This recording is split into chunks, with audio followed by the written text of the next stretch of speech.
बिस्मिल्लाहिर्रहमानिर्रहीम, अस्सलाम वालेकुम, गुड मॉर्निंग, वेलकम टू सुबह की सोच। और सुबह की सोच के साथ मैं हूं नम्रा तारिक। सुबह की सोच के साथ मैं हूं हुसैन लियाकत। आपको कहते हैं खुशामदीद। और जितने भी लोग हैं आज मेरा ख्याल है अपने घरों में बैठ के हमें देख रहे होंगे। हाँ, ज्यादा लोग हमें देख रहे होंगे। इस्लामाबाद की कम्युनिटी की बात की जाए तो इस्लामाबाद वाले घरों में होंगे, क्योंकि जिस हालात में हम यहाँ पे पहुंचे हैं, मेरा ख्याल है कि आपको कितनी देर लगी आज ऑफिस पहुंचने में? ऑलमोस्ट टुक में 2 hours and 15 minutes। ओ, जो वैसे यूजुअली कितना लगता है? Usually 30 minutes। आप अंदाजा लगा ले जी, 30 मिनट जिस शख्स को लगते हैं किसी एक जगह से दूसरी जगह पहुंचने में, आज उसको 2.5 घंटे लग गए। और वो भी मीडिया पे काम ना कर रहा होता ना, आपकी जगह आपकी तरह घर में सोया होता है इस वक्त, या टीवी लगा के बैठा हो। आपको रास्ता भी बता देता हूँ ना। हाँ। जो भी लोग आना चाहते हैं, गोरी टाउन से बंदा जब निकले, हाँ। तो मैं फैजाबाद पे आके स्टक हुआ। फैजाबाद पे आके पुलिस वाले से मैंने मतलब फैजाबाद बंद है। अच्छा, पुलिस वाला ना, मुझे लग रहा था कि हमारे चैनल का कोई बड़ा डायरेक्टर है, इस तरह की उसने मेरे से बात की। मैंने कहा यार मैंने जाके प्रोग्राम करना है, तो मुझे रास्ता बता दे। उसने कहा I-9 भी बंद है, फिर त्रावणी चौक भी बंद है। मैंने कहा प्रोग्राम करना है मैंने 2 घंटे। तो उसने कहा आपने अगर प्रोग्राम करना था 4 बजे निकलते। आपकी डेली रूटीन है। तो खैर उसने मेरे साथ गलत बयानी की। वापसी पे मैं आया, त्रावणी वाला रास्ता खुला है। अगर कोई लोग आना चाहते हैं जिनकी मजबूरी है, जो मीडिया में काम करते हैं, पुलिस में काम करते हैं, किसी और डिपार्टमेंट में काम करते हैं, तो आप त्रावणी चौक वाला रास्ता इस्तेमाल कर सकते हो। अगर आपके पास बाइक है तो आप फैजाबाद से भी कंटेनर के नीचे से बाइक निकाल सकते हैं। लेकिन बड़े मसाले भाई, ऐसे लग रहा है पता नहीं मुल्क में क्या होने जा रहा है आज, और क्या हो चुका है, बल्कि जिसके पेश नजर कंटेनराबाद। और ऐसे लग रहा है कि पता नहीं क्या हो गया है कि हमारे मुल्क के हालात इतने ही खराब हो गए, जहां पे पूरा मुल्क, पूरे शहर, एक तरह से आपने शहर इक़्तिदार को बंद करके रख दिया है। अब ये क्या वजूहात हैं कि पूरे शहर बंद हो गए हैं? हमारा मुल्क जो है उसकी मईशत पे क्या इसके असरात होने हैं? सियासत में क्या हलचल हो रही है? प्रोग्राम में आगे जाके इन डिटेल इस पे बातचीत करेंगे। यही वजह है कि ये आज की सबसे बड़ी खबर है। पाकिस्तान तहरीक इंसाफ का एहतजाज, डी चौक के एहतजाजी मुजाहिरा जो है, उसके ऐलान के पेश नज़र जो है वो फेडरल गवर्नमेंट हमारी बेशतर दाखिली और खारजी रास्तों को कंटेनर्स लगाकर बंद कर चुकी है। इस वक्त तक मोटरवे M1 पर इस्लामाबाद से एंट्री जो है और एग्जिट, उसको भी बंद किया गया हसनैन। उसके अलावा आप जो अभी बात कर रहे हैं, आप रावलपिंडी से आए। अब रावलपिंडी में आपको पता है कि मेट्रो बस बंद है। यस, फैजाबाद की आपने बात की। उसके अलावा हसनैन मेट्रो बस भी मुअत्तल कर दी गई, मेट्रो बस सर्विस। उसके अलावा अगर बात की जाए जुड़वा शहरों की, रावलपिंडी, इस्लामाबाद, तो स्कूल्स भी बंद हैं, तमाम प्राइवेट स्कूल्स भी इवन वो भी बंद हो गए। इस्लामाबाद में रेड जोन की अगर बात की जाए तो रेड जोन के दाखिली रास्तों को भी कंटेनर्स लगाकर बंद कर दिया गया। फिर उसके अलावा सेक्टर I-8 का भी आई थिंक आपने जिक्र किया है, फैजाबाद हो गया, IJP रोड भी है, डबल रोड बंद है, मारगला में भी कंटेनर्स लगा के मारगला रोड को बंद कर दिया गया। और मरी की अगर बात की जाए तो मरी रोड, सबसे पहले अगर मरी रोड की बात की जाए, मरी रोड की तरफ से इस्लामाबाद में जितने भी रास्ते आ रहे हैं, चाहे वो एक्सप्रेस है, संजानी है, सेक्टर है, G11 चौक है, गोलरा मोड़ है, 26 नंबर चुंगी है, सब के सब बंद है। टेक्सला के मकाम पे भी कंटेनर्स लगा दिए गए। और अगर इन डिटेल आपको बताता चलूं तो रावलपिंडी, मरी, सरगोदा और अटक में इस वक्त दफा 144 नाफिज कर दी गई है। और रावलपिंडी, सरगोदा और अटक में दफा 144 का नफाज 6 अक्टूबर तक रहेगा, जबकि मरी से 4 से 10 अक्टूबर तक मरी में इसका नफाज रहेगा। और अमन व अमान बरकरार रखने के लिए इस्लामाबाद में मरी के शुरका जो है ना, पाकिस्तान तहरीक इंसाफ के, वो ज्यादा एक्टिव है, इसलिए वहां पे दफा 144 10 तारीख तक ना एकदम पहुंच जाते हैं पहाड़ों से जो है ना वो पहाड़ियां निकल के आ जाते हैं। इस्लामाबाद में भी कोई पाबंदी लगाई गई है? किस चीज पे पाबंदी? इस्लामाबाद में भी पाबंदी लगाई गई है जी। इस्लामाबाद में 2 रोज के लिए डबल सवारी पर पाबंदी आयद कर दी गई। और उसके अलावा खन्ना पुल की आपने बात की, खन्ना पुल इंटरचेंज और फैजाबाद जाने वाली जो साइड है ना, वो भी इस वक्त कंटेनर्स लग के बंद हो चुकी है।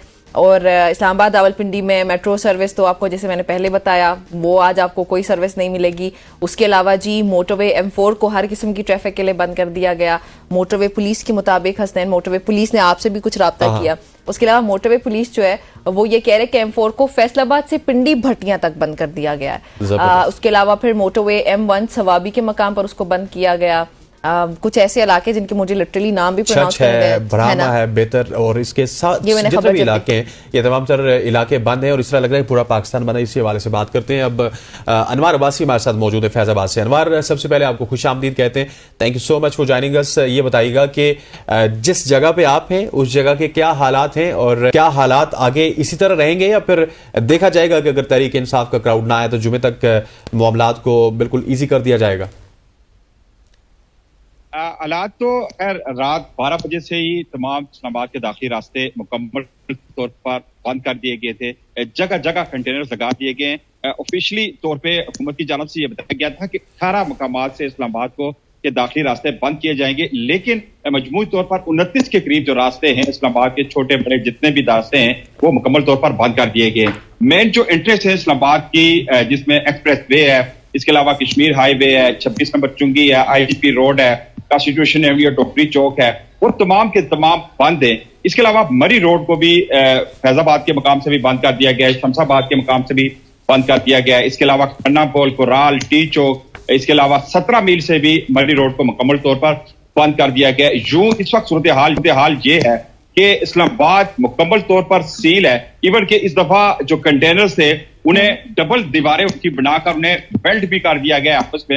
इंतहाई सख्त किस्म के इंतजाम किए गए। और इस दफा चूंकि गुज़श्ता एहतजाज में जो मोबाइल सर्विस बंद नहीं की गई थी जो रावलपिंडी में हुआ था, इस दफा मोबाइल सर्विस भी मुकम्मल तौर पर बंद कर दी गई है। रावलपिंडी में जो 3 शहरों में दफा 144 का निफाज है और डबल सवारी पे यहाँ पर पाबंदी है, लेकिन इसके बावजूद चूंकि पाबंदी पर अमल दरामद कराना थोड़ा सा पुलिस के लिए मुश्किल इसलिए होगा कि पुलिस इस वक्त मुकम्मल तौर पर पाकिस्तान तहरीक इंसाफ के जो मुजाहिरीन होंगे या जितने भी एहतजाज होंगे उससे निमटने के लिए मसरूफ अमल होगी।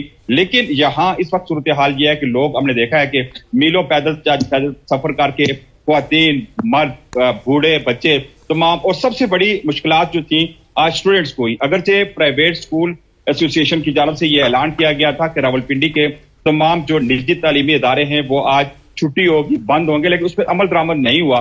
बेशतर जो तालीमी इदारे थे वो खुले थे। जो छोटे बच्चे हैं उन्हें काफी मुश्किलात हुई हैं रास्तों की बंदिश के बायस। तो ये सूरत हाल है। इस वक्त तो मरी रोड मुकम्मल तौर पर बंद है। इसके अलावा जो फ्लाईओवर है, इसके अलावा जो IGP रोड है, 9th एवेन्यू है, 7th एवेन्यू, इसके अलावा जो टोकरी चौक है, जो कॉन्स्टिट्यूशन एवेन्यू है, वो भी मुकम्मल बंद है। IGP रोड पीर वदाई से, इसके अलावा जो 26 नंबर चुंगी, तरनोल और दीगर इलाके भी मुकम्मल तौर पर इस वक्त सील कर दिए गए हैं। काफी मुश्किलात हो रही है आवाम को इस वक्त। जी अच्छा अनवार, मुझे ये बताइएगा कि रास्तों के तो हमने निमरा पूछ लिया इनसे, लेकिन रात से इस तरह की खबरें आ रही है कि बहुत सारे तहरीक इंसाफ के रहनुमाओं को, उनके कारकुनों को गिरफ्तार किया गया है। आपके पास कुछ इस तरह की इतलात है? जिस इलाके में आप हैं, रावलपिंडी की बात कीजिए, वहां की क़यादत कहां पे है? क्या उनको गिरफ्तार कर लिया गया ऑलरेडी?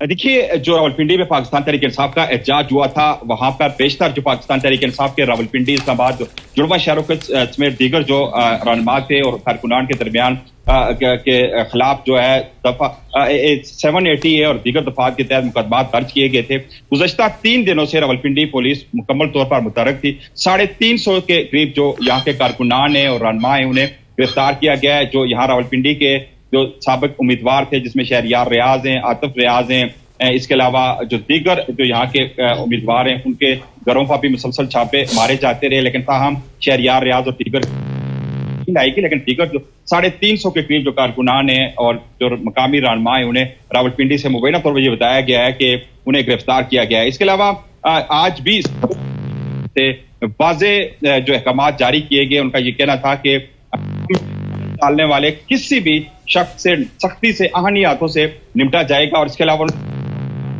हम चूंकि मुख्तलिफ जो सेफ सिटी प्रोजेक्ट्स के यहाँ कैमरा फुटेज की मदद से भी ऐसे अनासर के खिलाफ कार्रवाई करेंगे जो अमन में खलल डालने की कोशिश करें।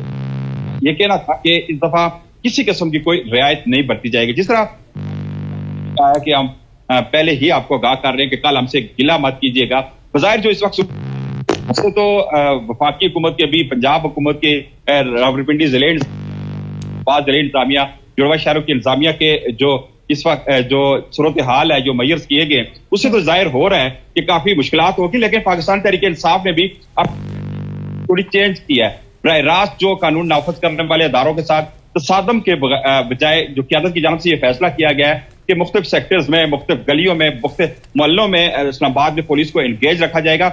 यूं पाकिस्तान तहरीक इंसाफ के मुख्तलिफ सेक्टर्स में या गलियों में, मोहल्लों में एहतजाज के बायस पुलिस के लिए काफी मुश्किल होगा उसे कंट्रोल करना, चूंकि पुलिस इस वक्त तो यकीनन रेड जोन और दीगर इलाकों में डिप्लॉय की गई है। इस वक्त जो मरी रोड में भी पंजाब पुलिस मरी रोड पे और फ्लाईओवर के दूसरी साइड पे जो वहां पे इस्लामाबाद पुलिस है, लेकिन जो रेड जोन है पैरामिलिट्री फोर्सेस के यकीनन वहां पे रेंजर्स को तैनात कर दिया गया, रेंजर्स के हवाले कर दिया गया। लेकिन इस वक्त जो सूरत हाल यहाँ रावलपिंडी और जुड़वा शहरों के संगम की मैं बात करूं तो यहाँ पर अमूमन जब भी जो रैलियां आती हैं रावलपिंडी से इस्लामाबाद में दाखिल होने की कोशिश करती हैं, तो ये वो मकाम होता है जो जंक्शन है जुड़वा शहरों का, यहाँ पे हमेशा तसादम होता है मुजाहिरीन और पुलिस के दरमियान, और यहाँ पर इस वक्त मुकम्मल तौर पर पुलिस को भी अलर्ट कर दिया गया है। अनवर, फिर आप बता रहे हैं कि जंक्शन को तो इस वक्त मुकम्मल तौर पर ब्लॉक कर दिया गया, तो फिर इसका मतलब ये हुआ कि शुरका की तो अभी कोई तादाद नहीं नजर आ रही होगी आपको? क्या वहां पे लोग पहुंचते हुए नजर आ रहे हैं कहीं पे किसी जगह पे आपको, पैदल या बाइक्स वगैरह का इस्तेमाल करते हुए?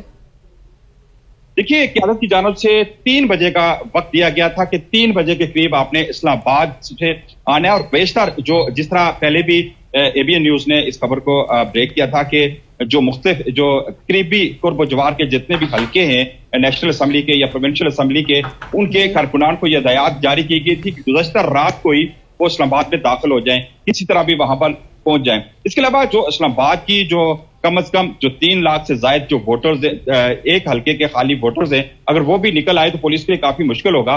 तो जाहिर इस वक्त तो फिर ना में रैली नजर आ रही है और ना कोई एक्टिविटीज नजर आ रही है रावलपिंडी शहर में, लेकिन ये जो रावलपिंडी में एहतजाज भी हुआ था वो 2 बजे के बाद हमने देखा था कि अचानक कारकुनान मुख्तलिफ गलियों से, मुख्तलिफ मोहल्लों से निकलकर लियाकत बाग पहुंचे थे और बड़ी तादाद में कारकुनान निकले थे, लेकिन ये 2 और 3 बजे के दरमियान ये सारा एहतजाज हुआ था। इस वक्त भी अच्छा अनवर, आप जो है अभी तक के लिए तो आपसे हमने सारी सिचुएशन जान ली है, आप अपना ख्याल भी रखिएगा और उम्मीद करते हैं कि आगे जाके भी हम आपको वापस तंग करेंगे। बहुत शुक्रिया, आप हमें आगाह कर रहे थे फिर सूरत हाल के हवाले से।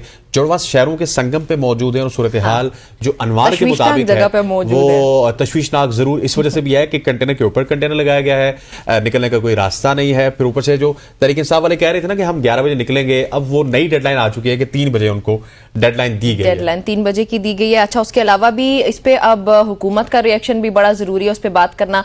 वफाकी वजीर दाखिला मोहसिन नकवी उस पर क्या कहते हैं, आपको वो सुनवाते हैं। पीएमकेपी के एक समझदार और अच्छे पाकिस्तानी हैं, उनको भी अपने फैसले को रिव्यू करना चाहिए कि वो इस्लामाबाद की तरफ रुख कर रहे हैं। पैरामिलिट्री फोर्सेस को, रेंजर्स को, एफसी को एक्स्ट्रा तलब कर दिया है, अपने आर्मी को फिर से इस्लामाबाद में प्लेस कर दिया है। सीबीआई पाकिस्तान की जमात है, कोई बाहर की जमात नहीं है। उनको मैं कहूँगा कि जब कोई हेड ऑफ स्टेट यहाँ पे मौजूद हो और आप उस टाइम प्लान कर रहे हो कि हमने इस्लामाबाद के ऊपर धावा बोलना है, ये किसी भी तरीके से मुनासिब नहीं। ऑलरेडी इस्लामाबाद में 144 लगी हुई है और उसके बाद हम बड़ा क्लियर कह रहे हैं हमने कि जलसे के लिए जगह वगैरह भी मुख्तलिफ हमने ऑलरेडी वो लॉ के तहत हो गई हुई है। अगर आप परमिशन दें, आपको पहले भी इजाज़त मिली थी और प्रॉपर चैनल से आए, आप जरूर जलसा करें, आपका आईनी हक है। उनको भी मैं एडवांस बता रहा हूँ कि उनके लिए किसी किस्म की भी कोई नरमी तवक्को ना करें। जो हाथ चढ़ेगा उस पे मैं एडवांस उनको बता रहा हूँ कि फिर हमें कोई ये ना कहे कि इनके साथ नरमी करनी है या इनके साथ।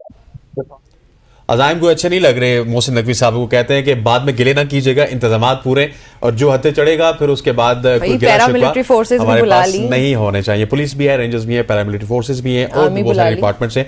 पूरे मुल्क से पुलिस को इकट्ठा किया गया। इसी हवाले से तहरीक इंसाफ का मौक़िफ़ जानते हैं और देखते हैं कि शेख वकास अकरम क्या कहते हैं।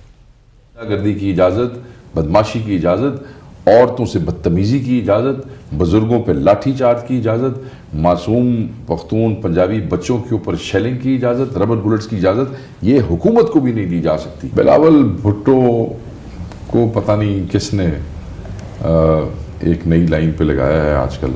इतनी जल्दी मियाँ शहबाज शरीफ को अगर वो फारिग करके इन्हें वज़ीर आज़म बनाने का कोई लारा दे चुके हैं तो फिर मैं तो उस पर कुछ नहीं कह सकता। उस बात का जवाब तो 2 बंदे दे सकते हैं, हम तो अब देना ही नहीं चाहते। वो एक मियाँ शहबाज शरीफ साहब हैं और दूसरी पंजाब की वज़ीर आला है। खान साहब की वाज़े इंस्ट्रक्शंस आ गई हैं कि no engagement with people who can not keep their promise. जी, तो जायदा राव इस वक्त बात कर रही थी शेख वकास अकरम से। एक तरफ गवर्नमेंट का मौक़िफ़ है, एक तरफ तहरीक इंसाफ का है, और मुझे ये लग रहा है निमरा के और एक तरफ सड़कें जो बंद है, मैं ये सोच रही हूँ वापस कैसे जाना है। सही कंप्लीट तो होने दे, दमादम मस्त कलंदर होने वाला है। दमादम मस्त कलंदर। आपने शेख रशीद, ऐसे लगा मुझे शेख रशीद ने बात की है। चलें जी, शेख रशीद साहब की दमादम मस्त कलंदर वाली बात के साथ ही एक ब्रेक शामिल करते हैं।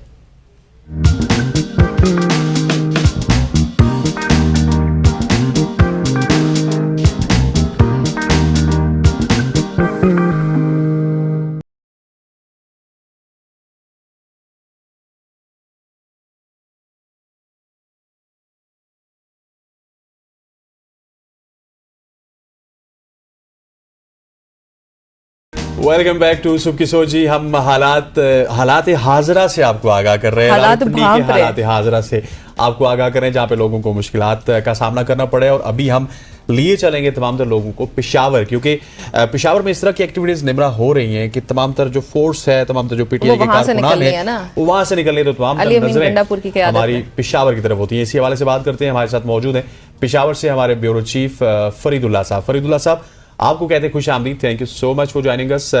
बताइएगा पेशावर के क्या हालात हैं और पीटीआई ने क्या डेडलाइन दी है, कब निकलना है वज़ीर आला की क़यादत में वहां से रैली ने?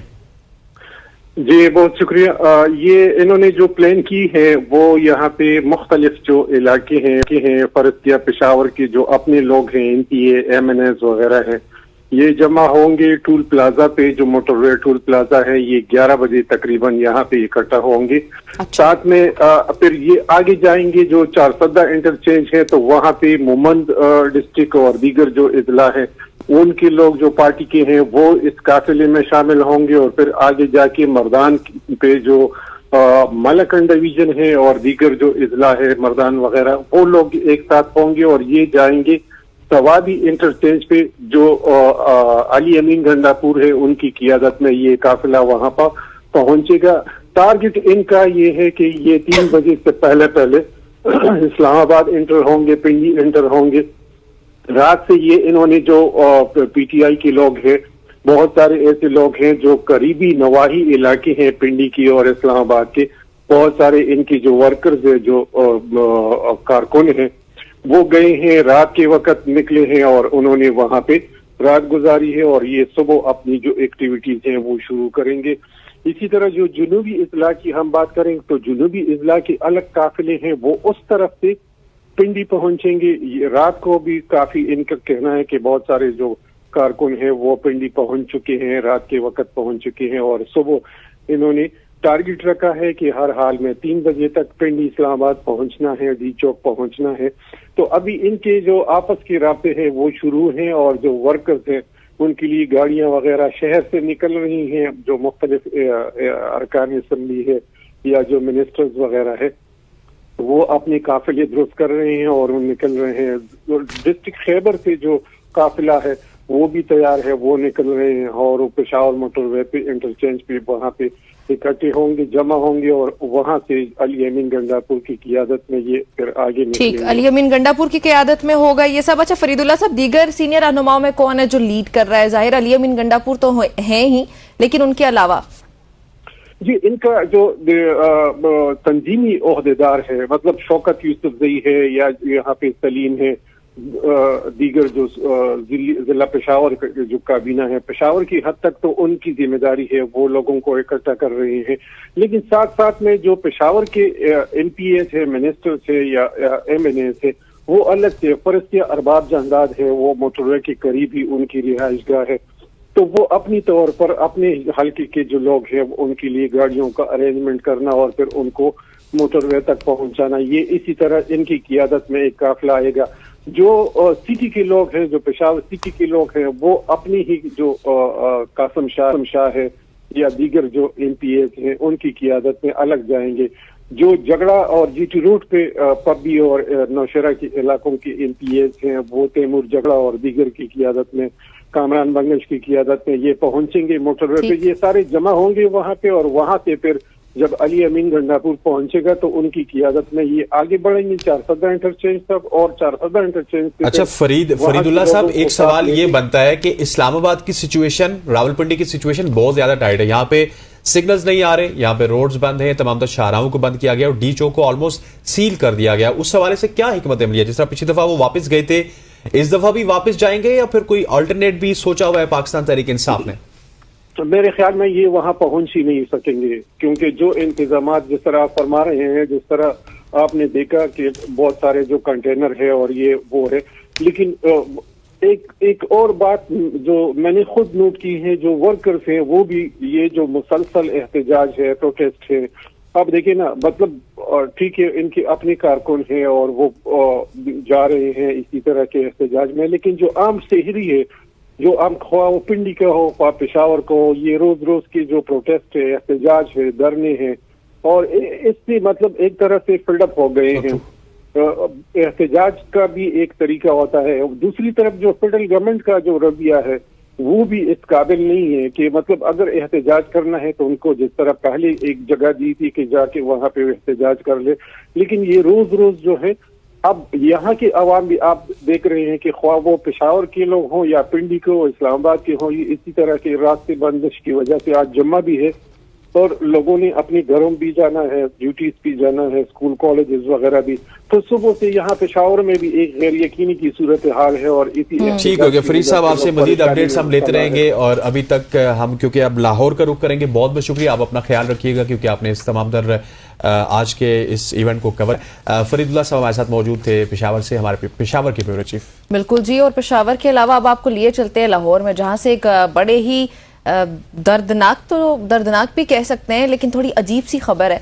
वो खबर ये जी कि न्यूयॉर्क के मशहूर टाइम स्क्वायर पर पंजाब की जो IT सिटी प्रोजेक्ट की तशहीर के हवाले से ये खबर है और इस पर पाकिस्तान में होने वाले जो हमारे ओबियसली अवाम का भी बड़ा रद्द-ए-अमल सामने आया, समेत हमारा भी इस पर कोई रिएक्शन जो है वो सामने आया। मरियम नवाज ने सोशल मीडिया पर, बाय द वे उसकी ट्वीट है जो हम आपके साथ इस वक्त शेयर भी करेंगे, मरियम नवाज साहिबा ने वो ट्वीट शेयर की है और वो जो ट्वीट में तस्करा कर रही हैं वो तो कामयाबी का जश्न मनाते हुए दिखाई दी उस पे, लेकिन अवाम में जो है ना वो शदीद इस खबर के हवाले से हम बाद में डिस्कस करेंगे। अच्छा, मैं चाहता हूँ कि लाहौर में हम उमर दराज साहब को ले लेते हैं। चले ठीक है, पहले लाहौर की भी तो सूरत हाल पहले देखे ना, ठीक हो गया कि माइंड ना कर जाए लाहौर वाले कि पिंडी की बात कर चुके हैं, पेशावर की बात कर चुके हैं, लेकिन लाहौर की बात क्यों नहीं रहने दिया? लाहौरियों ने भी तो आना है, लाहौरियों ने भी आना है। चले उमर की तरफ चलते हैं। उमर अस्सलाम वालेकुम। जी वालेकुम सलाम। उमर क्या हाल है आपका और लाहौर के क्या हालात है? लाहौर के हालात आज तक तो कुछ बेहतर है। उसकी वजह यह है कि चले आज आप लोगों की बारी है, इस्लामाबाद वालों की, हम तो कल 5 अक्टूबर को देखेंगे कि क्या होता है। एज ऑफ दिस मोमेंट जो लेटेस्ट डेवलपमेंट है दफा 144 तो कल ही लाहौर में नाफिज कर दी गई थी और अगले 6 दिन के लिए, लेकिन लाहौर में उससे हटके एक नई जो डेवलपमेंट इस वक्त हुई है, यानी कल जो दिन गुजर गया 8 अक्टूबर तक 6 दिन के लिए दफा 144 है। उसके साथ लाहौर में अब लेटेस्ट डेवलपमेंट ये है कि पंजाब हुकूमत ने सिर्फ लाहौर शहर के लिए रेंजर्स की 3 कंपनियां मांग ली हैं, क्योंकि कल मुमकिना तौर पे पाकिस्तान तहरीक इंसाफ जो है वो मीनारे पाकिस्तान के ऊपर एहतजाज कर सकती है। और एहतजाज तो होगा कल, लेकिन जो कल गुजर गई है रात को ही मीनारे पाकिस्तान के अतराफ पुलिस की भारी नफरी को तैनात कर दिया गया, जबकि मीनारे पाकिस्तान के चारों अतराफ कंटेनर्स पहुंच चुके हैं। लगे इस वक्त नहीं है, रास्ते इस वक्त तक बंद नहीं किए गए, लेकिन जो कंटेनर्स चाहिए होते हैं आमतौर पर, और हम हुकूमत की कर्से से प्रैक्टिस देखते आ रहे हैं, वो कंटेनर्स पहुंच जरूर चुके हैं। सिर्फ लाहौर शहर में नहीं है, चूंकि आज इस्लामाबाद में एहतजाज है तो इस्लामाबाद के जितने मुल्हिका अजला है, मिसाल के तौर के ऊपर रावलपिंडी है, अटक है, वहां पे भी पंजाब हुकूमत ने न सिर्फ दफा 144 नाफिज कर दी है बल्कि उन जगहों के ऊपर भी रेंजर्स को तलब कर लिया है। और इसके अलावा तमाम तर जो पॉलिटिकल एक्टिविटीज हैं, कोई सियासी इज्तिमा, कोई जलसा, कोई धरना, कोई जुलूस, उसके ऊपर पाबंदी लगा दी गई है। मैं अगर रावलपिंडी और अटक की सूरत के मुतालिक आपको इन 2 पर्टिकुलर शहरों की और जिलों के मुतालिक बताऊं तो 4 यानी आज और कल 5 तारीख को वहां पे दफा 144 है 2 दिन के लिए, और रेंजर्स की जो 6 कंपनियां हैं वहां पे भी तलब की गई हैं, बल्कि दफा 144 2 नहीं 3 दिन के लिए है। और बताया यही जा रहा है, जो एक मामूल की बात है कि जनाब ये ज़राई इंतजामिया की सिफारिश है और उसकी बुनियाद के ऊपर ये पाबंदियां लगाई गई हैं। उसके अलावा इस वक्त लाहौर शहर में रात से ही इंटरनेट सर्विसेज मुतासिर हैं, मोबाइल सिग्नल जरूर आ रहे हैं, लेकिन इंटरनेट सर्विसेज इस तरह से मुतासिर है कि अगर आप मिसाल के तौर के ऊपर कोई तस्वीर, कोई वीडियो भेजना चाहें उसमें भी दिक्कत का सामना मीडिया शेयर नहीं हो रहा है, डाउनलोड करना चाहें तो वो भी डाउनलोड नहीं कर पा रहे।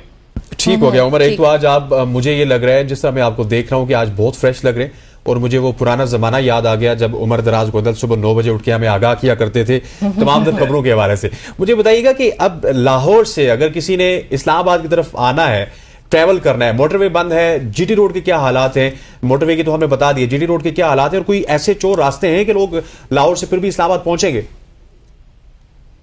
लाहौर शहर की अगर मैं बात पर्टिकुलर करूं तो एंट्री एग्जिट पॉइंट्स के ऊपर पुलिस की नफरी जरूर डिप्लॉयड है। उसकी वजह यह है कि पाकिस्तान तहरीक इंसाफ कोई टोली की सूरत में, किसी काफिले की सूरत में रवाना नहीं हो रही। पिछले इजलास रावलपिंडी वाले में भी यही स्ट्रेटेजी थी कि तमाम कारकुनों को ये हिदायत की गई थी कि आप लोग जो है वो इंडिविजुअल कैपेसिटी के अंदर जाएं, और अगर जाना भी है तो ये जाहिर मत करें कि आप रावलपिंडी या इस्लामाबाद की जानिब ट्रैवल कर रहे हैं। और आज भी स्ट्रेटेजी वही है, जिन लोगों ने पहुंचना था उन्हें अंदाजा था और वो कल के ही पहुंच चुके हैं। तो लेकिन उमर, ये बहुत मुश्किल हिकमत अमली नहीं है? मतलब हर इंसान अपनी कैपेसिटी में आएगा, उसका अपना जेब खर्च से, और वो सब बड़ा ही कोई जज्बा होगा। उसका मैं बता देता हूं कि जो मुख्तलिफ टिकट होल्डर्स हैं, चूंकि इसमें कहा गया है कि एमपीएस मूव करेंगे, एमएनएस को कहा गया है कि आप अगले चंद दिन के लिए अपने आप को महफूज मकामात पे मुंतकिल करें। तो जो टिकट होल्डर्स हैं, जो अरकान पंजाब असम्बली है या किसी भी सूबाई असम्बली के हैं, ये उनकी जिम्मेदारी है कि कारकुनान को ट्रांसपोर्ट दें, उनको रिहाइश दें, खाने पीने का इंतजाम करें। रही बात कि ये मुश्किल है या आसान है, चूंकि ये वो क्या कहते हैं कि डू और डाई सिचुएशन है, दोनों तरफ से रोकना चाहता है, पहुंचना चाहता है, तो फिर मज़ाहमत की जब सियासत आप करते हैं, इस किस्म की चीजें होती हैं। मैं आपको लाहौर शहर की कल की बात बताऊं तो कल लाहौर शहर के मुख्तलिफ इलाकों से जो पुलिस जराये बता रहे थे कि दर्जनों कारकुनों को कल ही गिरफ्तार कर लिया गया था। एहतजाज तो आज है, जो चूंकि पुलिस के पास आमतौर पर लिस्टें होती हैं उनकी अपनी, जो जिसको हम रिवायती पुलिसिंग कहते हैं, उसकी बुनियाद के ऊपर कि कौन से इलाके में तहरीक इंसाफ का, नून लीग का, पीपल्स पार्टी का कौन सा बंदा एक्टिव है, तो वो जैसे ही कोई ऐसी एक्टिविटी आती है तो वो मामूल में उन लोगों को उठा लिया जाता है। वो जैसे ही एहतजाज खत्म होगा तो उसके बाद उनको छोड़ दिया जाएगा। तो कल ही पंजाब पुलिस ने इस सिलसिले में इंतजाम किए थे। जो आपने सवाल पूछा था कि क्या आप लाहौर से ट्रेवल कर सकते हैं, इस लम्हे तक लाहौर के दाखिली और खारजी रास्ते खुले हुए हैं, कोई रुकावट नहीं है। पुलिस तफरी जरूर तैनात है, लेकिन लाहौर से आगे आप जाएंगे तो कहाँ कहाँ रुकावटें होंगी, वो अगर दफा 144 से, लेकिन उमर, जो आप कंटेनर्स का बता रहे हैं ना कि पहुंचा दिए गए, तो वो फिर कंटेनर्स अभी लग जाएंगे, आप ये एक्सपेक्ट कर रहे हैं? वैसे जी, अगर दफा 144 कल लगा दी गई थी और इवन रेंजर्स को कॉल कर लिया गया है, तो ये तो फॉर श्योर है कि कल लाहौर शहर के अंदर वही सूरत हाल होगी जो आज आप इस्लामाबाद के अंदर देख रहे हैं। इससे पहले हमने एक जलसा जरूर देखा है जो 21 तारीख को था। लाहौर शहर से तकरीबन 30 किलोमीटर का फासला बनता है, जिस जगह पे मैं बैठा हूं इससे ज्यादा वो बनता होगा, लेकिन उसके बावजूद ये हमने वहां देखा कि वहां पहुंचने में कुछ चीजें जरूर थी। उस दिन लाहौर शहर में कोई रुकावट खड़ी नहीं की गई थी, वो कि जहां पे अली अमीन गंडापुर का काफिला था उसके हवाले से वो भी टाइम के आसपास उन्होंने बड़ी स्ट्रेटेजी के साथ उनको रोका था। तो अब पंजाब हुकूमत उस दिन तो ये दावा कर रही थी कि हमने किसी किस्म की रुकावट नहीं लगाई, देखें लोग नहीं आए, जलसा नाकाम हो गया। लेकिन शायद इस बार हिकमत अमली थोड़ी सी डिफरेंट होगी। उसकी वजह यह है, हमने रावलपिंडी के एहतजाज के अंदर बिल्कुल पंजाब हुकूमत को अलग से उसका रवैया देखा है, हमने मियां वाली के एहतजाज के अंदर अलग से देखा है, और बिलखुसूस फैसलाबाद में। तो कल लाहौर के अंदर शायद उस तरह से पीटीआई जो है वो फ्रीली उनको मूव न करने दिया जाए, लेकिन ये दोनों तरफ का इम्तिहान है। पीटीआई जो अब तक तमाम एहतजाजों में उनके लोग निकले हैं, कितनी बड़ी तादाद में निकल पाते हैं, कब तक वो रेजिस्ट करते हैं या गवर्नमेंट उनको रोक पाती है, ये दोनों जानिब का इम्तिहान है, दोनों अपनी जानिब।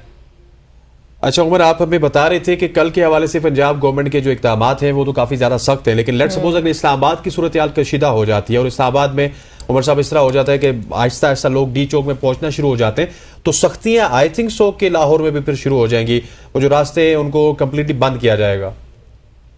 अच्छा, मेरी एक जाती राय है जिससे आप इख्तलाफ भी कर सकते हैं। मेरा ख्याल यह है कि गवर्नमेंट ओवर रिएक्ट कर रही है। उसकी एक मिसाल है, पीटीआई आती क्या करती है, एहतजाज करती चली जाती। आपने मोबाइल बंद करके, आपने इंटरनेट बंद करके, आपने रास्ते बंद करके, एहतजाज का मकसद क्या होता है? रुकावट खड़ी करना, गवर्नमेंट के बिजनेस को रोकना, वो तो आपने खुद कर लिया। मैं उसकी एक मिसाल देना चाहता हूं। चंद रोज पहले कराची के अंदर, कराची प्रेस क्लब से लेके मज़ार कायद तक पाकिस्तान तहरीक इंसाफ ने रैली का एहतमाम कर रखा था, कुछ भी नहीं किया गया। देखिए, एहतजाज से पहले लीडरशिप को गिरफ्तार करना, अब हम एक आइडियल मुल्क में नहीं रहते, ये मामूल में होता है। तहरीक इंसाफ की हुकूमत होती तो वो भी कहेगी चले लीडरशिप को गिरफ्तार कर लेते हैं, लोग जरा और थोड़ा इंटेंसिटी कम हो जाएगी। हलीम आदिल शेख के घर पे कोशिश की, सिंध पुलिस ने वो गिरफ्तार नहीं हुए, वो रैली में पहुंच गए। अच्छा, कुछ भी नहीं हुआ, रैली वहां से निकली, मज़ार कायद पे गई, शायद आपने भी डिस्कस नहीं किया, वो इतनी बड़ी खबर ही नहीं बनी, एक मामूल की एक्टिविटी हुई और खत्म हो गई। भाई, आप इसको मामूल की एक्टिविटी बनने तो दें। आप जब खुद लगते पैनिक में दिखाई देते हैं, रेंजर्स हमने कॉल कर ली है, हम ये सब कर रहे हैं, तो फिर लगता है कि आप डरे हुए हैं, आपके अंदर का कोई खौफ है, कोई अनदेखा खौफ है जिसने आपको इस पूरे वो घेराव में लिया हुआ है, घेरा आपका किया हुआ है, और आप जो है उस खौफ को मारने के लिए कल अगर आप आज अपने इस्लामाबाद बंद किया है, कल लाहौर बंद करेंगे तो पीटीआई का एहतजाज ज्यादा तो आपने पहले ही कामयाब कर दिया। तो मुश्किलात शहरियों के लिए है, वो काम करने वाले लोग हैं। अगर आप इंटरनेट की सर्विसेज को मुतासर कर रहे हैं तो जो फ्रीलांसर्स हैं या जो आपकी बैंकिंग सर्विस जो भी उससे जुड़ा हुआ कारोबार है उनको फर्क पड़ रहा है। मेरे ख्याल से गवर्नमेंट को अपनी जो स्ट्रेटेजी है उसको विजिट करना चाहिए और ये जो भी एडवाइजर्स हैं वो उनको मुनासिब मशवरा नहीं दे रहे। ये तो पीटीआई अपने उस मकसद में कामयाब दिखाई दे रही है कि हम गवर्नमेंट के नर्व्स के ऊपर सवार हैं और गवर्नमेंट अपने नर्व्स को जो है वो उस तरह से नहीं साबित कर पा रही कि नहीं कोई मसला नहीं है, आने दें, हम आपको फैसिलिटेट करेंगे, हम आपको पानी पिलाएंगे, हम आपको जगह देंगे, कहाँ आपने एहतजाज करना है। ये तो डरे हुए लोग हैं, ये तो बिल्कुल एक अलग सी हिकमत अमली दिखाई दे रही है। ठीक हो गया, चले उमर बहुत शुक्रिया आपका मैं ज्वाइन करने के लिए। उमर से वो बात भी करनी है। हाँ वो बात भी करनी, चले इस पे अपडेट करने के लिए बहुत शुक्रिया। इस पे अपडेट करने के लिए बहुत शुक्रिया। अगली खबर भी है वो शामिल कर लेते हैं। अगली खबर ये है कि न्यूयॉर्क अमेरिका से खबर है, वहां के टाइम्स स्क्वायर के ऊपर मरियम नवाज शरीफ साहिबा के पोस्टर लगे हुए थे और इस तरह लग रहा था कि ये न्यूयॉर्क नहीं है, शायद कोई लिबर्टी चौक है या फिर सेंटोरस है हमारा, जहां पे वो पंजाब गवर्नमेंट अपनी एडवर्टीजमेंट कर रही है। उमर साहब, इस हवाले से क्या कुछ खबरें हैं? बड़े एक्सपेंस कर रही है पंजाब गवर्नमेंट, न्यूयॉर्क में जाके एडवर्टीजमेंट करने का मकसद क्या है, पीछे क्या मुहर्रिकात थे इसके? ये खबर दुरुस्त है और ये खबर आज की नहीं है, ये खबर कुछ चंद हफ्ते पहले की है। 13 अगस्त को पंजाब की चीफ मिनिस्टर मरीम नवाज जो है उन्होंने ट्वीट किया और उसमें उन्होंने बताया कि पंजाब जो है वो बेमिसाल किस्म की कारकर्दगी का मुजाहरा कर रहा है। और ये टाइम्स स्क्वायर के ऊपर जो इश्तिहार लगा था ये बुनियादी तौर पे पंजाब में एक नवाज शरीफ आईटी सिटी बनाया जा रहा है उसकी प्रमोशन के लिए। और उसके बाद आप और मैं हम सब जो है एक इंफॉर्मेशन एक्ट मौजूद है, उसके तहत गवर्नमेंट से किसी भी किस्म की जो इंफॉर्मेशन है वो हम ले सकते हैं कि आप ये बताइए कि आपने ये काम किया है तो क्यों किया है, और अगर किया है तो इसके ऊपर कितनी लागत आई है, इससे मुतल्लिका जो भी मालूमात है वो हमें दी जाए। तो ऐसे ही वो मालूमात दी गई हैं। तो तकरीबन 2 करोड़ यानी 1 करोड़ 97 लाख रुपया इसके ऊपर इश्तिहार के ऊपर लगा है। क्रिटिसाइज भी हो रहा है, लेकिन 2 चीजें मैं कह सकता हूं। एक तो आप आयरनी देखिए कि जब आप दुनिया को ये कह रहे हैं कि हम आईटी सिटी बना रहे हैं, आइए इन्वेस्ट कीजिए, आज आपके दारुल हुकूमत के अंदर क्या पूरे मुल्क के अंदर आपने इंटरनेट सर्विसेज को मुतासर किया हुआ है, आप मोबाइल सर्विसेज को बंद कर रहे हैं, आप फ्रीलांसर्स के लिए रुकावटें खड़ी कर रहे हैं, तो ऐसे में कौन आपके पास आईटी में इन्वेस्टमेंट करने आएगा? एक बात। दूसरी बात यह है कि ये कोई चले हम उसको थोड़ा सा मार्जिन दे देते हैं कि कोई पॉलिटिकल मकसद नहीं था। अगर इन्वेस्टमेंट कॉल करने के लिए तमाम हुकूमतें कोशिश करती हैं तो अगर कर लिया गया है चले, इसको कोई उसमें कोई कबाहत नहीं है, इतना तो गवर्नमेंट को मार्जिन दिया जा सकता है। कोई उसमें मरीम नवाज की कोई जात की प्रमोशन तो नहीं है। अगर ये अलग सवाल है कि अगर आप आईटी सिटी बना रहे हैं तो आप कैंसर हॉस्पिटल बना रहे हैं तो क्या वो जरूरी है कि आप अपने वालिद साहब के नाम के ऊपर ही बनाए? गो के इसके ऊपर पहले करार दिया जा चुका है कि किसी फलाही मंसूबे को ऐसे को किसी शख्सियत से मंसूब न किया जाए या नहीं किया जाना चाहिए, वो एक अलग क्रिटिसिज्म है। लेकिन जी के इंटरनेट सर्विसेज को बंद करके, मोबाइल सर्विसेज को बंद करके आप दुनिया को आईटी की तरफ अट्रैक्ट करना चाहते हैं, ये कैसे पॉसिबल होगा? ये गवर्नमेंट ही बता सकती है। ठीक हो गया उमर, बहुत शुक्रिया आपका हमें अपडेट करने के लिए। नाज़गुआ आपने सुनी, उमर हमारे साथ मौजूद थे। अच्छा, मजे की बात यह है कि जैसे वो बता रहे हैं कि लाहौर की जो सूरत हाल है वो कल वो एक्सपेक्ट कर रहे हैं कि ऐसी होगी जैसे आज इस्लामाबाद की, लेकिन मुझे ये लग रहा है कि ये आज ही हो जाएगी जो हालात वाकयात हैं और जिस तरह से हुकूमत डरी हुई है। हाँ, वो लग रहा है कि ये आज ही इस्लामाबाद बन जाएगा। लाहौर भी खैर यहाँ पे ब्रेक शामिल करने लगे हैं। स्टे विद अस।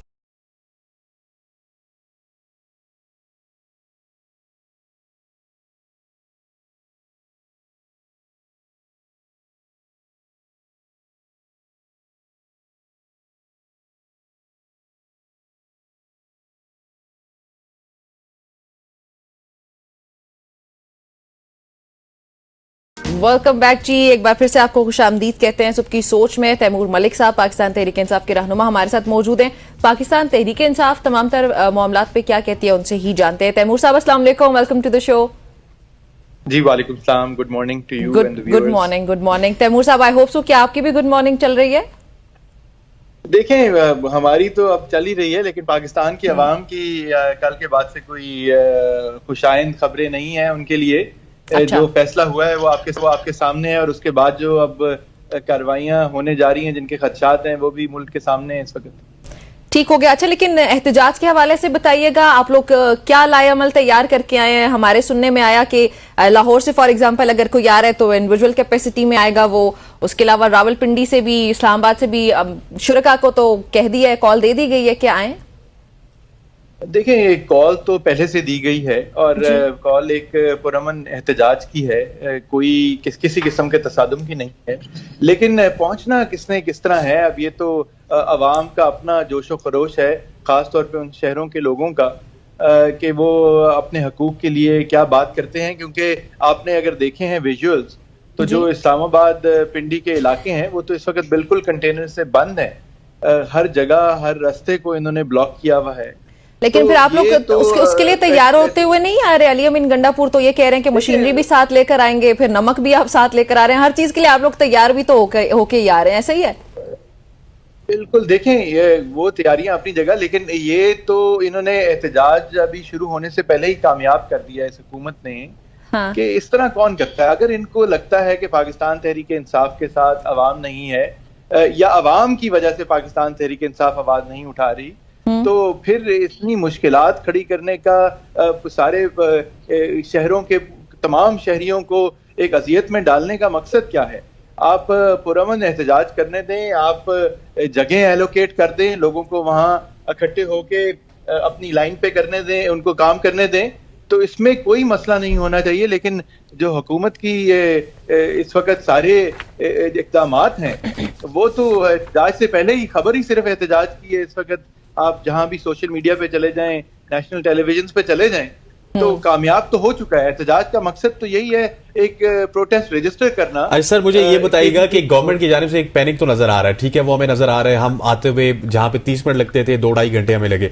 लेकिन एक पॉइंट ऑफ व्यू तो ये भी वैलिड है यार कि Malaysian prime minister is in Pakistan, so why you choose D Chowk या रेड जोन में जाना? क्यों इसी हफ्ते आपके लिए जो है वो क्या कहते होते हैं, हरफ आखिर है? हाँ, देखें, ये बात, ये सवाल आपके शोज पे, दूसरे शोज पे पहले भी होते रहे कि जी आप लोग क्या कर रहे हैं कि अभी तो कोई आईनी तरमीम नहीं आ रही, कोई बेंच से मुतालिक रूल्स चेंज नहीं हो।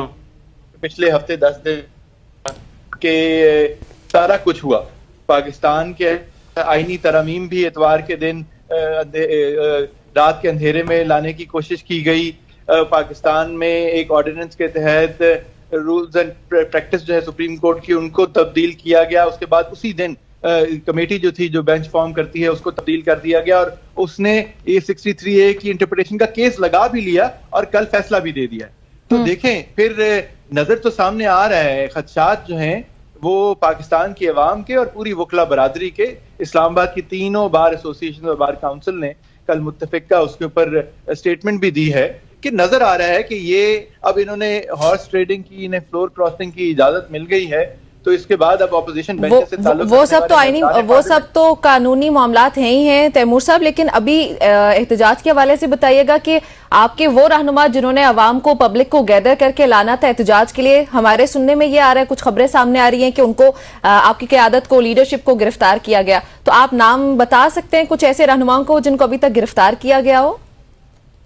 देखिए, इस वक्त तफसीलात मुकम्मल नहीं है और कनेक्टिविटी का भी इशू है, क्योंकि इन्होंने ना सिर्फ सड़कें बंद की हैं, इन्होंने इंटरनेट के ऊपर भी एक किस्म का क्लैम्प डाउन किया हुआ है जी। तो और लोग मुख्तलिफ जो हैं, वो जाहिर है वो इस खदशात से कि पुलिस एक दिन पहले ही आ जाती है उनके घरों के ऊपर, डेरों के ऊपर, तो वो आगे पीछे हो जाते हैं। तो ये यकीनन कई 100 लोग गिरफ्तार हो चुके हैं, ना सिर्फ इस्लामाबाद रावलपिंडी में बल्कि दूसरे शहरों में भी। जिन लोगों का मकामी पुलिस को शायद ये होगा कि ये लोग लेके जा रहे हैं, तो ये ठीक नहीं है। ये तो, और ये अब तरीकेकार बन ही गया है, ये तो हर हफ्ते 2 हफ्ते बाद ये करते हैं। आपने देखे मलेशियन प्राइम मिनिस्टर की बात की, हमारे लिए वो मुअज़्ज़ज़ मेहमान हैं, पाकिस्तान के दोस्त हैं, वो पाकिस्तान आए हैं। लेकिन ये एहतजाज का सिलसिला अब अगर हर दूसरे दिन हुकूमत जो है वो कोई इंटरनेशनल वक्त बुलाती रहे और अपने नंबर्स पूरे करके इतनी देर में आईनी तरमीम और बाकी सब कुछ कर दे, तो क्या आप ये एक्सपेक्ट करते हैं कि कोई शहरी आवाज ही ना उठाए, कोई बात ही ना करे और जो लिख दिया गया है बस उसको एक्सेप्ट कर ले? तो ये तो चीजें देखें नहीं हो सकती। आपने तैमूर साहब कहा कि हमें जगह एलोकेट कर दे, हमें एहतजाज करने दे, लेकिन आपके ही रहनुमा जो है निजी टीवी चैनल पर इंटरव्यू देते हुए ये कहते हुए सुनाई दिए कि एनओसी इस बार हमें लेने की जरूरत नहीं है, हम एनओसी के लिए नहीं जाएंगे। तो आप लोग एनओसी लेते प्रॉपर एक तरीके को अगर आप लोग भी फॉलो कर लेते तो ज्यादा बेहतर ना होता? देखें, एनओसी ये देते कहाँ हैं? इनकी बदनीयती तो आपके सामने है। जब इस्लामाबाद का एनओसी मांगते हैं तो ये संगजानी भेज देते हैं, जब लाहौर मीनार पाकिस्तान की बात करते हैं तो ये मवेशी मंडी कसूर के पास भेज देते हैं, उसके बावजूद बड़ी तादाद में लोग आए और हर रात। तैमूर साहब, आप मेरा पॉइंट नहीं समझे। मेरा पॉइंट ये था कि उनकी बदनीयती चले हम मान लेते हैं, वो एक तरफ नजर आता है, हुकूमत ओवर रिएक्ट कर रही है, हुकूमत जो कुछ भी कर रही है पॉलिटिसाइज कर रही है, सब बातें एक तरफ आपकी ठीक होंगी। मेरा यहाँ पे सिर्फ पॉइंट ये कि फिर आप लोग अपने लिए भी तो मुश्किल खड़ी कर रहे हैं ना, उनकी बदनीयती को आप लोग कामयाब करते हैं, एनओसी नहीं लेते हैं आप लोग, तो ये तो ऐसी बात होगी कि आप बैल मुझे मार। देखें, जो एक जमहूरी हक है, सियासी हक है, आईनी हक है एहतजाज का, पॉलिटिकल गैदरिंग का, उसको तो ये सल्व नहीं कर सकते हैं। अच्छा। अगर हुकूमत जो है वो बदनीयती दिखाएगी तो आप कितनी देर तक उनकी बदनीयती को सहते रहेंगे? जो ये सेक्शन 144 लगा देते हैं वो अनलॉफुल है। जिस दिन वो चैलेंज होता है, जाहिर है उस प्रोसेस में भी 2-3 दिन लग जाते हैं हाई कोर्ट की सुनवाई होते होते, लेकिन हर दफा कलादम करार दिया जाता है। तो ये सरहन गैर कानूनी हरकत कर रहे हैं। मलिक साहब, मुझे ये बताइएगा कि इट्स काइंड ऑफ डू और die situation for Tehreek Insaf and government as well. So अगर आज का एहतजाज भी उसी तरह रहता है जिस तरह अली अमीन गड्ढापुर वहां से वापस चले जाते हैं और लाहौर से भी लोग नहीं पहुंच पाते और डी चौक में कोई भी बंदा नहीं पहुंच पाता, तो फिर नेक्स्ट स्ट्रेटेजी क्या होगी तहरीक इंसाफ की? देखें, एक तो बात यह है कि जिस तरह हमने ये डिस्कस किया कि एहतजाज तो ऑलरेडी सक्सेसफुल हो चुका है, कामयाब हो चुका है। इससे ज्यादा कामयाबी क्या होती है कि हम आज मॉर्निंग शो पे भी इसकी बात कर रहे हैं, आप किसी और चैनल पे भी देख लें, सोशल मीडिया पे बात ही सिर्फ ये हो रही है, और जो विजुअल्स आ रहे हैं वो हुकूमत के लिए शर्मनाक होने चाहिए।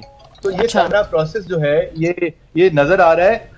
बाकी लोग अपने उन पे निकल रहे हैं जी, चलें ठीक हो गया। अच्छा तैमूर साहब, जल्दी से आखिरी बताइएगा कि इस एहतजाज का जो आप लोगों का एजेंडा है वो सिर्फ 63A आईनी तरमीम इससे मुतालिक है, कोई मजीद पॉइंट आप लोगों ने ऐड नहीं किया? ये हमारे लिए नहीं है एहतजाज जी, कोई हमारी हुकूमत लाने के लिए नहीं है एहतजाज। ये एहतजाज वक्त खत्म हो रहे तैमूर साहब, बस पॉइंट्स बताइएगा जल्दी से। कानून, ये सिर्फ कानून की बालादस्ती के लिए, आइन की बालादस्ती के लिए।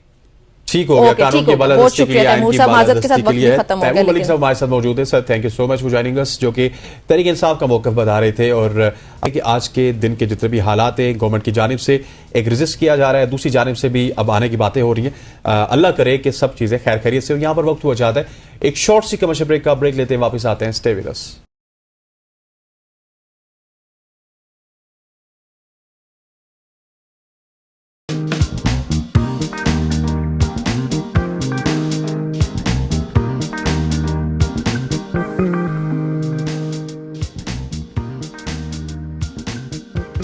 Welcome back everybody. एक बार फिर से खुशामदीद कहते हैं सबकी सोच में। सुप्रीम कोर्ट ऑफ पाकिस्तान ने आर्टिकल 63A के फैसले के खिलाफ नजरसानी अपीलें मंजूर करते हुए जो मुनहरिफ अरकान हैं उनके वोट शुमार न करने का फैसला कलअदम करार दे दिया। Chief justice of Pakistan justice Qazi Faez Isa की सरबराही में 5 रुकनी बेंच ने समाअत की थी कल, और अली जफर जो पाकिस्तान तहरीक इंसाफ के वकील हैं उन्होंने अपने दलाइल दिए और उन्होंने कहा कि बानी पीटीआई वीडियो लिंक के जरिए अदालत में पेश होना चाहते हैं। अदालत ने उसे सुनने के बाद जो है वो फिर अली जफर को अदालती मुआवन मुकर्रर किया।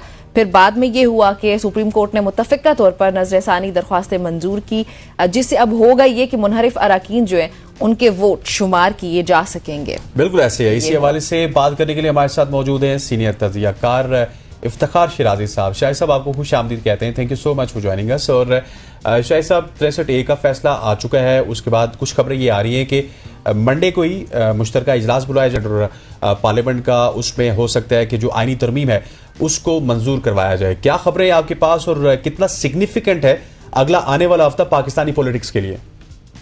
जी बहुत शुक्रिया, गुड मॉर्निंग। इनफैक्ट अहम तो बड़ा है, लेकिन जिस अंदाज में इवेंट्स अनफोल्ड हो रहे हैं बड़ी ही बदनसीबी है कि इससे को जो हम सियासी इस्तेकाम और जो एक स्टेबिलिटी उम्मीद कर रहे थे वो तो खैर आती हुई नजर नहीं आ रही। और जिस फैसले का आपने जिक्र किया है 63A से मुतालिक जो सुप्रीम कोर्ट के 5 रुकनी बेंच ने कल मुत्तफ़िका तौर पे दिया है, गोया के देखा जाए तो उसके ऊपर बड़ी तनकीद हो रही है यहाँ से कि सबसे पहले जो प्रैक्टिस एंड प्रोसीजर कमेटी बनी ऑर्डिनेंस को लेके उसके ऊपर, फिर उसके बाद जो माजी के फैसले गोया कि मई 2022 में जब ये फैसला आया था उसके जो ऑथर हैं गोया के जस्टिस मुनीब अख्तर साहब वो बेंच का हिस्सा नहीं है।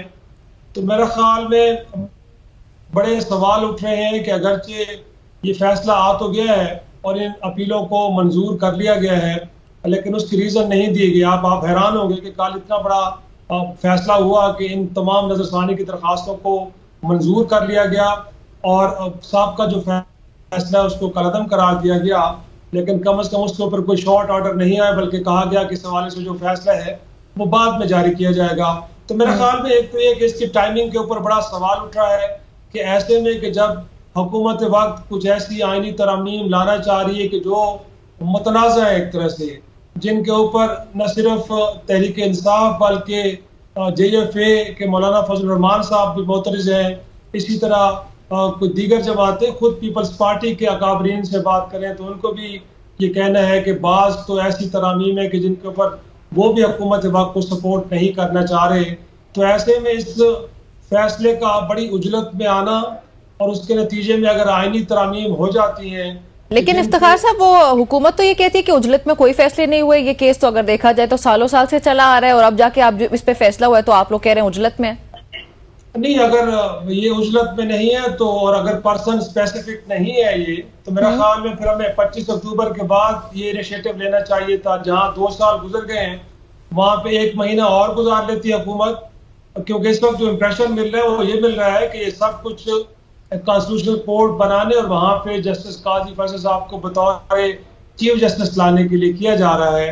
और इस वक्त जो चीफ जस्टिस साहब का कॉन्डक्ट है उसके ऊपर बहरहाल एक बड़ी जमात जो इस पार्लियामान की है वो मोतरज है। और आपने देखा भी है कि उन्होंने तो रजिस्ट्रार ऑफिस में बाकायदा दरखास्त जमा करा रखी है कि तहरीक इंसाफ से मुताल्लिक जितने भी केसेस हैं उनमें चीफ जस्टिस काजी फैसल साहब ना बैठे। तो मेरे ख्याल में जब जी ठीक हो गया। अच्छा शिराज साहब, मुझे ये बताइएगा कि एक तरफ चीफ जस्टिस साहब हैं जो कि हमें ये बताते हुए नजर आते हैं कि जज का तो ये काम ही नहीं है कि कोई कि हॉर्स ट्रेडिंग कैंसर होती है। जज का ये काम है कि आइन के ऊपर वो सिर्फ अपनी जो है एक जजमेंट दे सकता है कि ठीक है या गलत है। बहुत सारी चीजें उन्होंने की। फिर अली जफर के साथ भी उनका बड़ा तकरार हुआ कि आप हमें यहाँ पे बेइज्जत करने के लिए आए, इस तरह की चीजें नहीं चलेंगी। बहुत सारी गर्मा गर्मी के बावजूद भी उन्होंने अपना फैसला दे दिया है। और अब ये अगर दूसरे एंगल से, जिस तरह निमरा ने बात की कि हुकूमत ये कह रही है कि ये तो 5 साल से पेंडिंग था, अब आके इसका फैसला हो रहा है, तो मामलात आपको किस डगर जाते हुए नजर आ रहे हैं? देखिए, जो कल अदालत में हुआ और उससे 1 रोज पहले जहां पे एक और वकील मुस्तफैन काज़मी ने खड़े होकर तो कुछ तरह की गुफ्तगू की कि जो नागवार गुजरी चीफ जस्टिस को, या कल देखें एक वो शख्स कि जो बराह रास्त इस सारे मामले से मुतासर हो रहा है, साबिक वज़ीर-ए-आज़म इमरान खान, और उनके वकील ये चाह रहे हैं कि उनके मुवक्किल को एक मौका फराहम किया जाए, जो माजी में होता रहा है कि अगर मुवक्किल कोई बातें खुद करना चाहता है, उसको रिकॉर्ड पे लाना चाह रहा है। तो मेरे ख्याल में कल से बड़ा जायज मुतालबा था बैरिस्टर अली जफर साहब का कि इमरान खान को वीडियो लिंक पे गुफ्तगू करने दी जाए। वो अपनी मारूजात पेश करना चाह रहे हैं, लेकिन उसको नहीं किया गया। फिर जाहिर सी बात है सारे मामले। अच्छा इफ्तिखार शिराजी साहब, इमरान खान का खुद आके दलाइल देना वकील के होने के बावजूद, ये थोड़ा वैलिड लगता है या नहीं? इस पे मैं डिटेल चाहती हूँ, मैं अपनी इन्फॉर्मेशन के लिए पूछ रही हूँ। देखिए, इससे पहले जो नैब तरामीम से मुताल्लिक केस है, आपको याद है कि उस केस के अंदर भी इमरान खान दरख्वास्त गुजार थे, फिर वीडियो लिंक के जरिए एहतमाम किया गया और उसमें वो अपीयर हुए और उन्होंने अपनी मारूजात अदालत के सामने रखी। तो ये कोई पहली बात नहीं था कि वो मुतालबा कर रहे हैं। इससे पहले कई मौक़ों पे कई लोग, शेख रशीद साहब किसी जमाने में उन्होंने कोई वकील नहीं रखा था, खुद आके उन्होंने अपने आर्गूमेंट दिए थे। तो मैं समझता हूँ कि ये कानूनी बात नहीं थी, लेकिन आपको मालूम है कि इसकी इजाजत नहीं दी जानी चाहिए थी और वो नहीं दी गई। लेकिन साथ में ये कहना चाह रहा हूँ कि उनके वकील ने अदालती कार्रवाई का बायकॉट किया, जो बेंच तश्कील दिया गया उनके ऊपर उन्होंने सवालात उठाए, जिसके ऊपर उन्होंने एक पिटीशन भी डाल दी सुप्रीम कोर्ट में। तो मेरा ख्याल में उसके बाद तो ये सारा प्रोसेस मुतनाज़ा हो गया था, लेकिन किसी भी एक एतराज को, किसी भी एक उनकी जो आर्गूमेंट है उनको उन्होंने ऑनर नहीं किया और ये फैसला दे दिया है। और साथ में ये कहना कि जो आप ये कह रहे हैं कि जी ये तो हॉर्स ट्रेडिंग का रास्ता खुल जाएगा, और तो इस पे तो आपको तौहीन अदालत की कार्रवाई आपके खिलाफ हो सकती है। मैं समझता हूँ कि इससे पहले इंट्रा पार्टी इलेक्शन के अंदर ही जब हम बैठे थे उस वक्त समाअत देख रहे थे, बैरिस्टर अली जफर ने यही नुक्ता उठाया था कि अगर आज आप तहरीक इंसाफ से बल्ले का निशान वापस ले लेते हैं तो हम बतौर पार्टी इलेक्शन में नहीं जा पाएंगे, और नहीं जाएंगे तो कल को मखसूस नशिस्तों से हमें महरूम कर दिया जाएगा। तो उस वक्त भी काजी फैसल साहब ने बड़ी हैरानगी का इजहार किया, उन्होंने कहा कि नुक्ता आप कहाँ से लेके आ गए। लेकिन आज हमने देखा है कि बिल्कुल वही कुछ है कि तहरीक इंसाफ को मखसूस नशिस्तें नहीं मिल पा रही, इसके बावजूद कि 12 जुलाई का उनका सुप्रीम कोर्ट का फैसला उनकी फेवर में आ चुका है।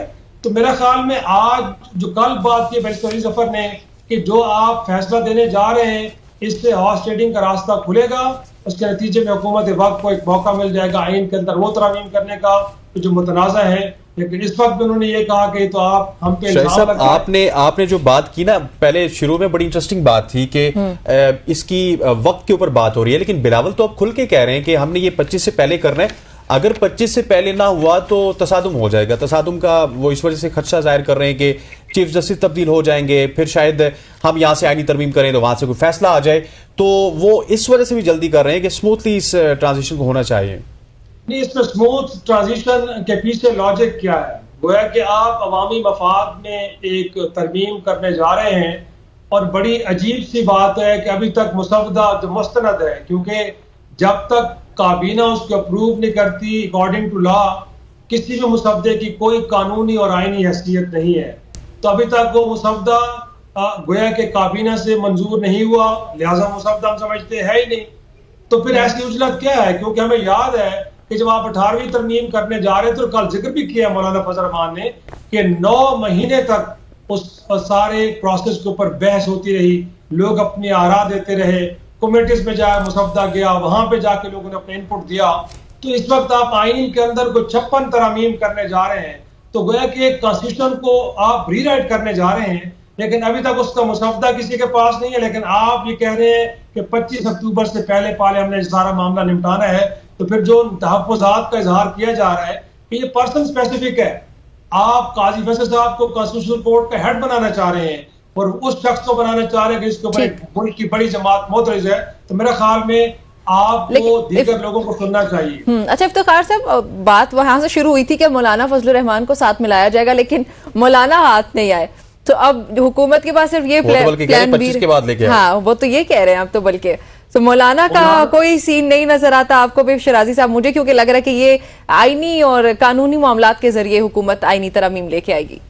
देखिए, मौलाना बड़े स्मार्ट आदमी हैं, उन्होंने अपनी पोजीशन लेके तो जो जमहूरी होने का जो क्रेडिट लिया उन्होंने, और लोगों ने बड़ी वाहवाह की है कि मौलाना साहब कितना जबरदस्त उन्होंने स्टैंस लिया है कि जी बिल्कुल नहीं हो सकता, ये तरमीम तो अवाम दुश्मन है, नहीं करेंगे। लेकिन साथ में उनको पिछले 2 रोज में जो मेरी इत्तलात है कि हुकूमत वक्त ने न्यूट्रलाइज कर दिया, उस वक्त न्यूट्रल हो चुके हैं। और हुकूमत की कोशिश भी यही थी कि वो इमरान खान साहब के साथ सड़कों पे ना आए, क्योंकि अगर मौलाना की फोर्स सड़कों पे आती है तो हुकूमत के लिए सांस लेना मुश्किल हो जाएगा। तो मौलाना ने जो डील की है हुकूमत वक्त के साथ, उन्होंने कहा है कि जब आपके लिए रास्ता तो खुल गया है फ्लोर क्रॉसिंग का, आपको एक तरह से इस अदालती फैसले के जरिए सहूलत मिल गई है, तो लिहाजा मेरी जरूरत तो वैसे नहीं रही। हाँ, जो एक दूसरा मुतालबा आप कर रहे हैं कि मैं सड़कों पे ना आऊं, तो कल आपने चलें ठीक हो गया। शराजी साहब, वक्त खत्म हो रहा है, 1-2 अल्फाज में बताइएगा प्लीज कि हुकूमत इतना बड़ा नंबर पूरा कर पाएगी फ्लोर क्रॉसिंग के जरिए? इस मुल्क के अंदर तो छांगा मांगा की एक तारीख रही है, तो मैं समझता हूं कि अब इम्तिहान है तहरीक इंसाफ को लोगों का। शाही साहब, अब तो 63 भी आ चुके हैं, अब जो वोट देगा उसके बाद वो न्यायालय की डेफिनेशन भी आईनी तरमीम या फिर पार्लियामेंट बताएगी। Thank you so much for joining us. आपसे बात होगा, बहुत मजा आ रहा था, लेकिन आपको पता है कि वो कम था और इस वजह से हमें आपसे इजाजत लेनी पड़ी, और इसी इजाजत के साथ मेरे ख्याल में सेगमेंट का वक्त भी खत्म हो गया, सो हम ब्रेक शामिल करने लगे। स्टे विद अस।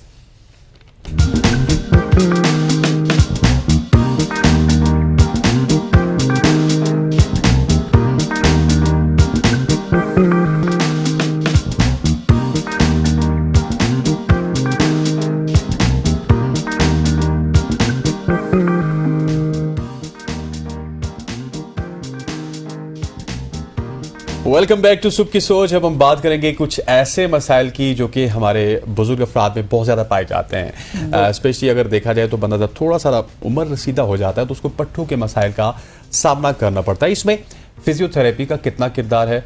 जैसे जैसे उम्र बढ़ती है जिस्मानी ताकत में कमी आना एक आम मसला बन जाता है और उम्र बढ़ने के साथ जिस्मानी कमजोरी, दर्द और हरकत में मुश्किलात का सबब बनती है। अच्छा, आप बात कर रहे हैं, वैसे ऐसे लग रहा है बुजुर्गों के हवाले से आप बात कर रहे हैं, लेकिन मुझे लग रहा है ये सिर्फ मसाइल आजकल हमारे बुजुर्गों के साथ नहीं, हमारे साथ भी हैं।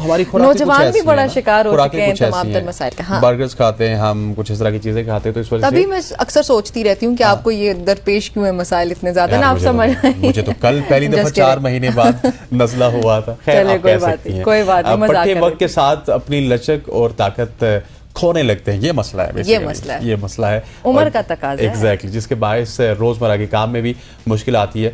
फिजियोथेरेपी इन मसाइल का एक मौसर हल है जो ना सिर्फ दर्द में कमी लाती है बल्कि हरकत की सलाहियत में भी बेहतरी पैदा करती है। हमारे साथ इस वक्त कौन मौजूद है? हमारे साथ मौजूद है जी फिजियोथेरेपिस्ट बुरहान अली, जो कि हमें बताएंगे कि किस तरह फिजियोथेरेपी के जरिए बुजुर्ग अफराद, बल्कि आजकल के नौजवान जो हैं हमारे, उनकी भी मैं बात करूंगी कि अपनी जिस्मानी सलाहियतों को बहाल कर सकते हैं। अगर इस तरह का कोई मसला आ जाता है तो वो किस तरह उसको केटर कर सकते हैं और फिर एक बेहतर जिंदगी कैसे गुजार सकते हैं। अस्सलाम वालेकुम Burhan, how are you doing? वालेकुम अस्सलाम जी, कैसे हैं आप?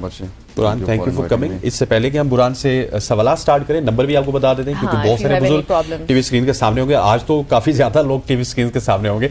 051-890-1008 और दूसरा नंबर है हमारा 051-262-4946। कुछ ही देर में आपको स्क्रीन पे भी नजर आएंगे। आप इन नंबर्स पे कॉल करके हमें अपने सवाल से भी अगर आपका कोई मसल्स वगैरह का कोई मसला है, जॉइंट पेन वगैरह एनीथिंग, तो आप अपनी बीमारी से मुतालिक सवाल पूछ सकते हैं, बुरहान आपको जवाब देंगे। अच्छा बुरहान, सबसे पहले तो ये बताएं कि जो मैंने बात की है कि ये मसाइल अब सिर्फ बुजुर्गों में नहीं है, हमारे नौजवान भी इसका शिकार हो चुके हैं, मैं राइट?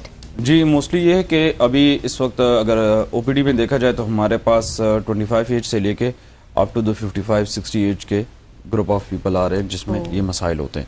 यंगेस्ट हमारे पास जो पेशेंट आया है तो वो 9 ईयर्स का है विद द बैक पेन। अच्छा, ठीक है जी। वो क्यों? क्योंकि पॉस्चर की वजह से वो सारा दिन गेमिंग खेलते हैं बच्चे, एक ही चेयर में, एक ही सोफा में बैठे रहते हैं, फॉरवर्ड इस तरह से पोजीशन में होते हैं, जिसकी वजह से अपर बैक से जाते जाते लोअर बैक तक वो मसाइल पैदा होना शुरू हो जाते हैं। सो ये है कि 40+ लोगों में मसाइल तो खैर चूंकि होते ही, इंसान की दो तरह की ज़िंदगी होती है, 40 से पहले और 40 के बाद, क्योंकि डीजनरेटिव प्रोसेस जो होता है आपके बोन्स का, जॉइंट्स का और मसल्स का, वो 40 के बाद इन्हांस हो जाता है। तो उसके लिए आपको एक्टिव भी रहना पड़ता है।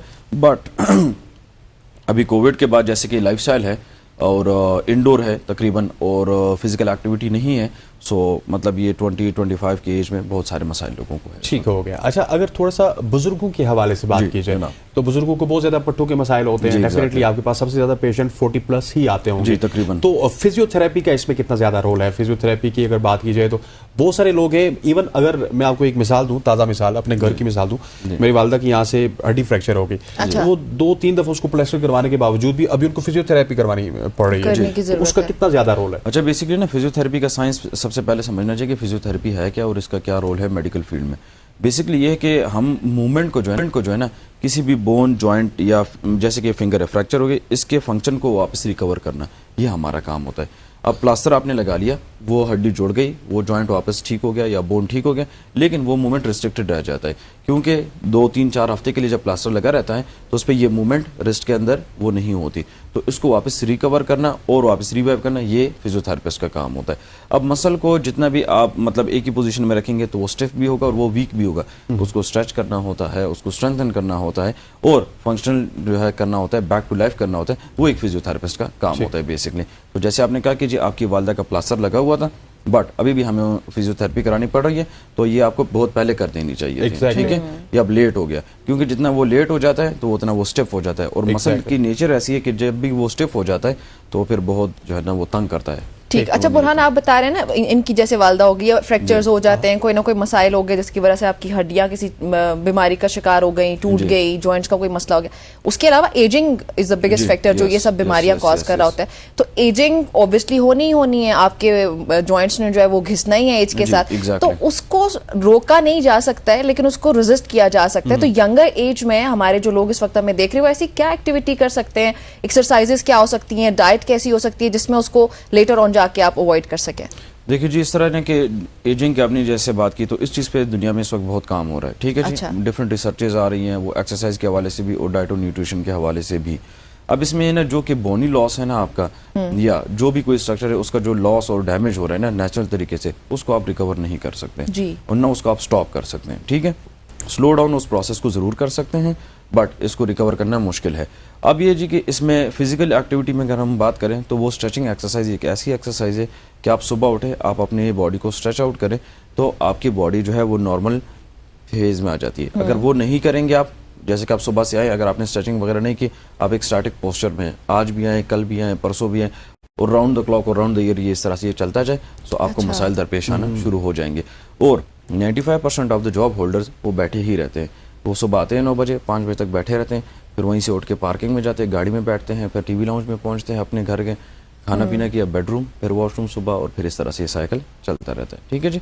तो फिजिकल एक्टिविटी ये नहीं कि आपने जूते उठाए और आपने रनिंग शुरू की, नहीं, स्ट्रेचिंग सबसे पहले। आप घर में अपने कारपेट पे, अपनी कालीन पे कोई आप एक्सरसाइज मैट उठाए, उस पर स्ट्रेचिंग एक्सरसाइज यूट्यूब पे जाके देखें, stretching exercise for your lower body, for your upper body, ठीक है, वो आप शुरू करें ताकि आपके मसल थोड़े से फ्लेक्सिबल हो, थोड़े से लेंथन पोजीशन में हो, ब्लड सर्कुलेशन थोड़ी इंप्रूव हो, तो उसके साथ आप फिट। चलिए जी, हमारे साथ एक कॉलर हैं फराह बलोच मुल्तान से। अस्सलाम वालेकुम Farah, welcome to the show, thank you for calling. अपना सवाल पूछें। हाँ जी, मेरा ना वालेकुम सलाम, मेरा 3 साल पहले ना डिस्क का थोड़ा प्रॉब्लम हो गया था, तो ना काफी मेडिकेशन की है, लेकिन अभी भी मुझे पेन, बीच में मेरी प्रेगनेंसी भी कंसीव हुई, मेरा बेटा भी पैदा हुआ इसी मसले के दौरान ही। अच्छा। अब ना कुछ दिन हो गए ज्यादा पेन है मुझे, मतलब मेडिसिन बिल्कुल भी असर नहीं करती। मेरे अपने हस्बैंड इधर निश्तर में ना होते हैं, लेकिन पूछे जी कहाँ से शुरू होता है, कहाँ खत्म होता है? आप ये बताइएगा आपका पेन का पैटर्न क्या है, कहाँ से शुरू होता है, कहाँ पे खत्म होता है, ताकि फिर डॉक्टर साहब उस हवाले से आपको कंसल्ट कर सकें। जो डिस्क की बिल्कुल लोअर लाइन है, मेरी बैकबोन की लोअर लाइन बिल्कुल लोअर पे होता है, वहाँ से शुरू होता है, फिर मेरी जो लेग, राइट लेग, वहाँ तक ऐसे नीचे जाता है। ठीक हो सर, समझ आ गया जी, बिल्कुल। अच्छा जी, इस तरह ना कि डिस्क स्लिप, ये जो आपने अमूमन एक टर्म सुना होगा जिसको अर्कोनिसा शाटिका और इस तरह की चीजें कहते हैं, ठीक है जी। ये मैडम ने बीच में कहा जी कि इन्होंने कंसीव भी किया था, प्रेगनेंसी भी हो गई। अब मोस्टली ये होता है ना जी 90% ऑफ द प्रेग्नेंट केसेस में कि आपकी बैक पे प्रेशर बहुत ज़्यादा हो जाता है, तो तब भी वो डिस्क के ऊपर प्रेशर आता है और वो किसी न किसी नर्व को पिंच करता है और वो नर्व नीचे सप्लाई करती है।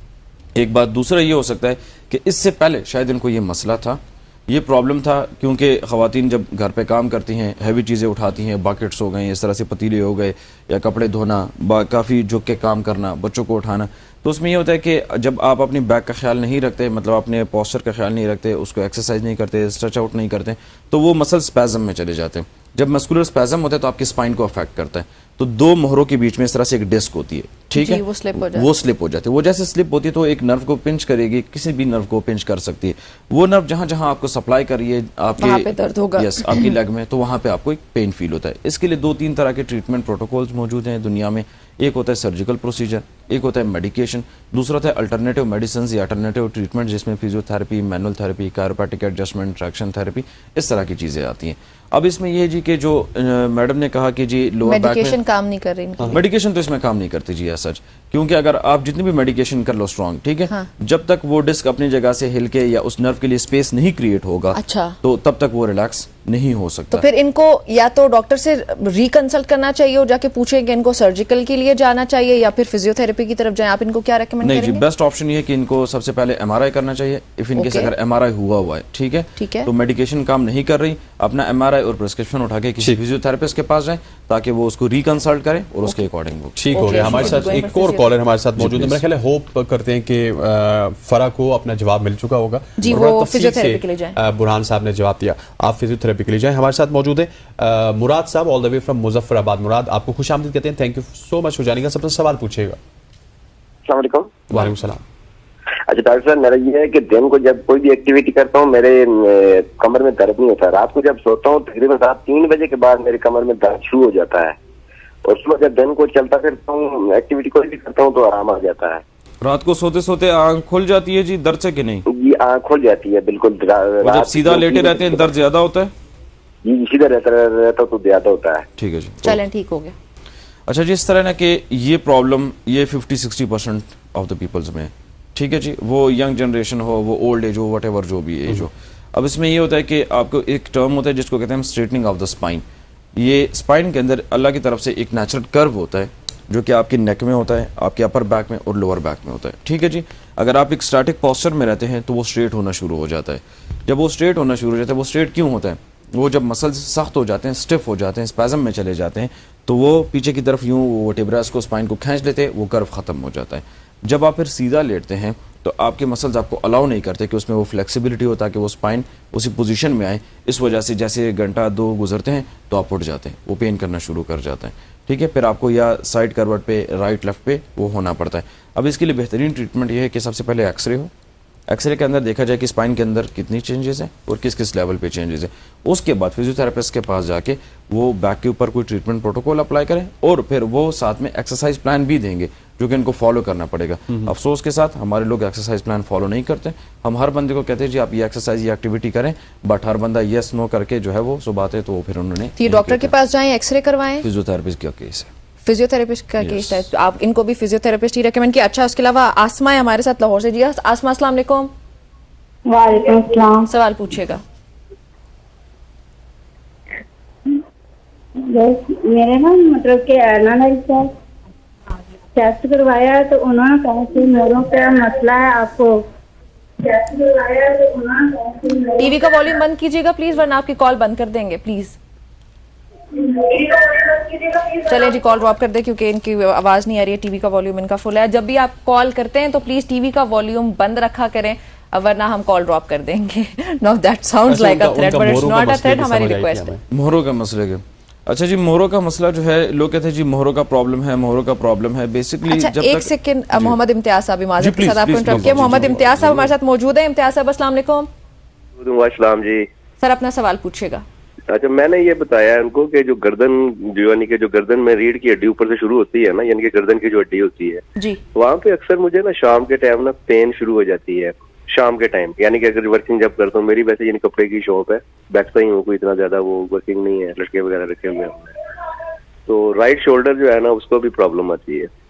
गर्दन के ऊपर वाले हिस्से में या निचले हिस्से में दर्द? गर्दन के नीचे जो होती है ना, जहाँ पे ये हड्डी शोल्डर के साथ मिक्स हो रहा होता है जी। हाँ जी, तो वो फिर मैं एक एक्सरसाइज करता हूँ 2-3 किस्म की, वो नीचे से पूरा घुमाना, फिर आराम भी हो जाता है। अच्छा जी, ठीक, रिलीफ मिल जाता है फिर। चलिए इम्तियाज साहब, बहुत शुक्रिया कॉल करने के लिए जी।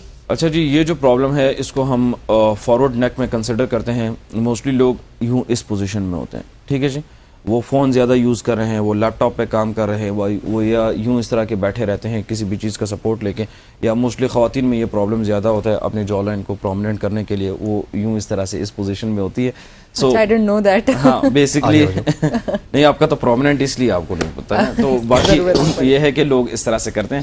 सो उसमें ये होता है जी कि जब भी आपका नेक फॉरवर्ड जाता है तो आपके जो शोल्डर्स है, अपर शोल्डर्स हम इसे कहते हैं, ट्रेपीजियस जो एक मसल है, इसके अंदर नॉट्स बनना शुरू हो जाते हैं, ट्रिगर पॉइंट्स, ठीक है जी, जो कि आपको फिर पेन देती हैं आपके शोल्डर की तरफ भी और आपके नेक की तरफ भी।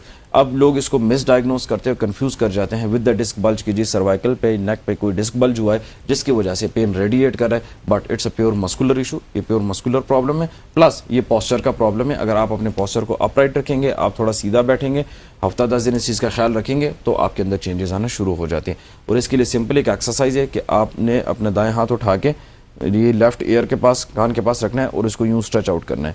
लेफ्ट साइड को भी 10 सेकंड होल्ड करेंगे, देन आपने ये दूसरी तरफ से यूं इसको ऑपोजिट साइड पे लेके जाना है, यहाँ पे आपने 10 सेकंड होल्ड करना है, इसको यूं स्ट्रेच करेंगे। ये एक टाइम पे आप 10-10 रेपिटेशन करें, दिन में 2-3 दफ़ा करेंगे, आपकी अपर शोल्डर बिल्कुल रिलैक्स और ईजी हो जाएगी। अस्मा साहिबा वापस आ चुकी हैं और इस वक्त उनका टीवी बंद हो चुका है। अस्मा साहिबा अपना सवाल बताइएगा। अस्मा, आपको आवाज आ रही है? अभी उनका खुद का भी वॉल्यूम बंद हो गया, मुझे लगा। अस्मा साहब हमारे साथ मौजूद नहीं आए। चलें जी, अस्मा से। अच्छा, एक सवाल निमरा ने भी किया था आपसे, मैं उसको थोड़ा सा इलेबोरेट करना चाहता हूँ कि अगर लेट सपोज जो पट्टों की प्रॉब्लम 40+ में ज़्यादा होती है, लेकिन क्या कुछ रेमेडीज हमें उससे पहले करनी चाहिए, किस तरह की एक्सरसाइजेस करनी चाहिए कि वो कम हो सके? और दूसरा सवाल भी आप एड्रेस कीजिएगा कि 40+ में अगर हमने उससे पहले एक्सरसाइज नहीं की, स्ट्रेचिंग नहीं की, कुछ भी नहीं किया, अगर हो गई है तो क्या एक्सरसाइजेस करनी चाहिए? अच्छा जी, इस तरह के अभी आजकल हमारे पास इस तरह के लोग भी काफ़ी ज़्यादा आ रहे हैं, तो हम रिकमेंड करते हैं जी कि 30-35 से आप शुरू कर दें, ठीक हो गया। कुछ एक्टिविटीज इसके लिए हमने मखसूस किस्म के प्लान्स तैयार किए हुए हैं, एक्सरसाइज प्लान, जो कि जनरली आपके बैक के लिए होते हैं, आपकी नीज़ के लिए, आपके हिप जॉइंट के लिए और आपके नेक के लिए होते हैं, ठीक है।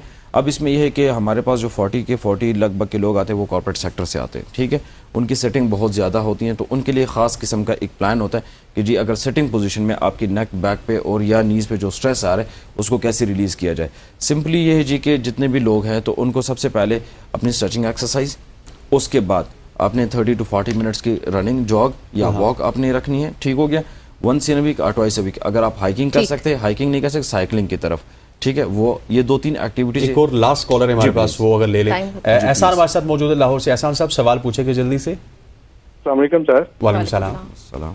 सर मैं ना जो चेस्ट है दरमियान में जहाँ पसलियां दोनों तरफ जाती हैं जी, वहाँ रात को पेन होता है जब लेटता हूँ।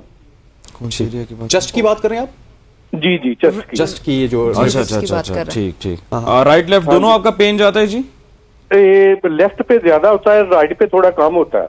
अच्छा जी, वो सिर्फ जब लेटता हूँ। जॉब नेचर क्या काम करते हैं जी? मैं सरकारी मुलाजम हूँ, तो सिटिंग ज्यादा है? जी, सिटिंग इतनी ज्यादा नहीं है मेरी।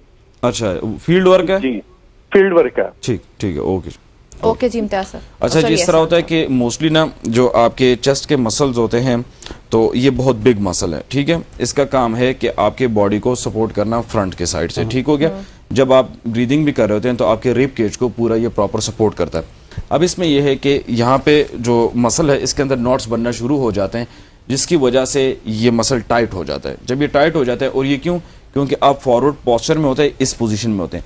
जब आप इस पोजीशन में होते हैं, आपके राउंडेड शोल्डर्स होते हैं और यूं इस तरह से स्टिफ और टाइट होना शुरू हो जाता है। तो आपको इसको सबसे पहले अपने पोस्चर को अपराइट रखना है ताकि ये थोड़ा सा स्ट्रेच आउट हो, ठीक है। प्लस ये है कि आपने ये बाजू स्ट्रेट करके और ऑपोजिट साइड पे देख के यूं इस तरह से ये स्ट्रेचिंग करनी है ताकि ये मसल थोड़ा सा इलोंगेट और फ्लेक्सिबल हो। अब ये सिम्टम्स जो है मोस्टली लोग ये कंफ्यूज कर जाते हैं कि यार ये कहीं हार्ट का प्रॉब्लम तो नहीं है, वो ईको, ईटीटी, ईसीजी के चक्कर में पड़ जाते हैं, फिर वो मेडिकेशन भी स्टार्ट हो जाती है। हालांकि ये एक मस्कुलर प्रॉब्लम होता है, आप शायद किसी फिजियोथेरेपिस्ट से कंसल्ट भी कीजिएगा। बट ये है कि आप अगर इसको स्ट्रेच आउट करें खुद ही बैठे बैठे, खड़े खड़े भी ये स्ट्रेचिंग आप कर सकते हैं। सो उसके साथ ये बोथ साइड्स, तो ये इजी हो जाएगा। Sir thank you so much for having me. Thank you, बहुत शुक्रिया आपका ज्वाइन करने के लिए भी, और साथ ही आप सबका कॉल करने के लिए, प्रोग्राम का हिस्सा बनने के लिए। यहाँ पे हम शामिल करने लगे एक ब्रेक के बाद वापस आते हैं और इंटरेस्टिंग टॉपिक है हमारे पास जुम्मे से मुतालिक, सो उस पर बातचीत होती है। स्टे विद अस।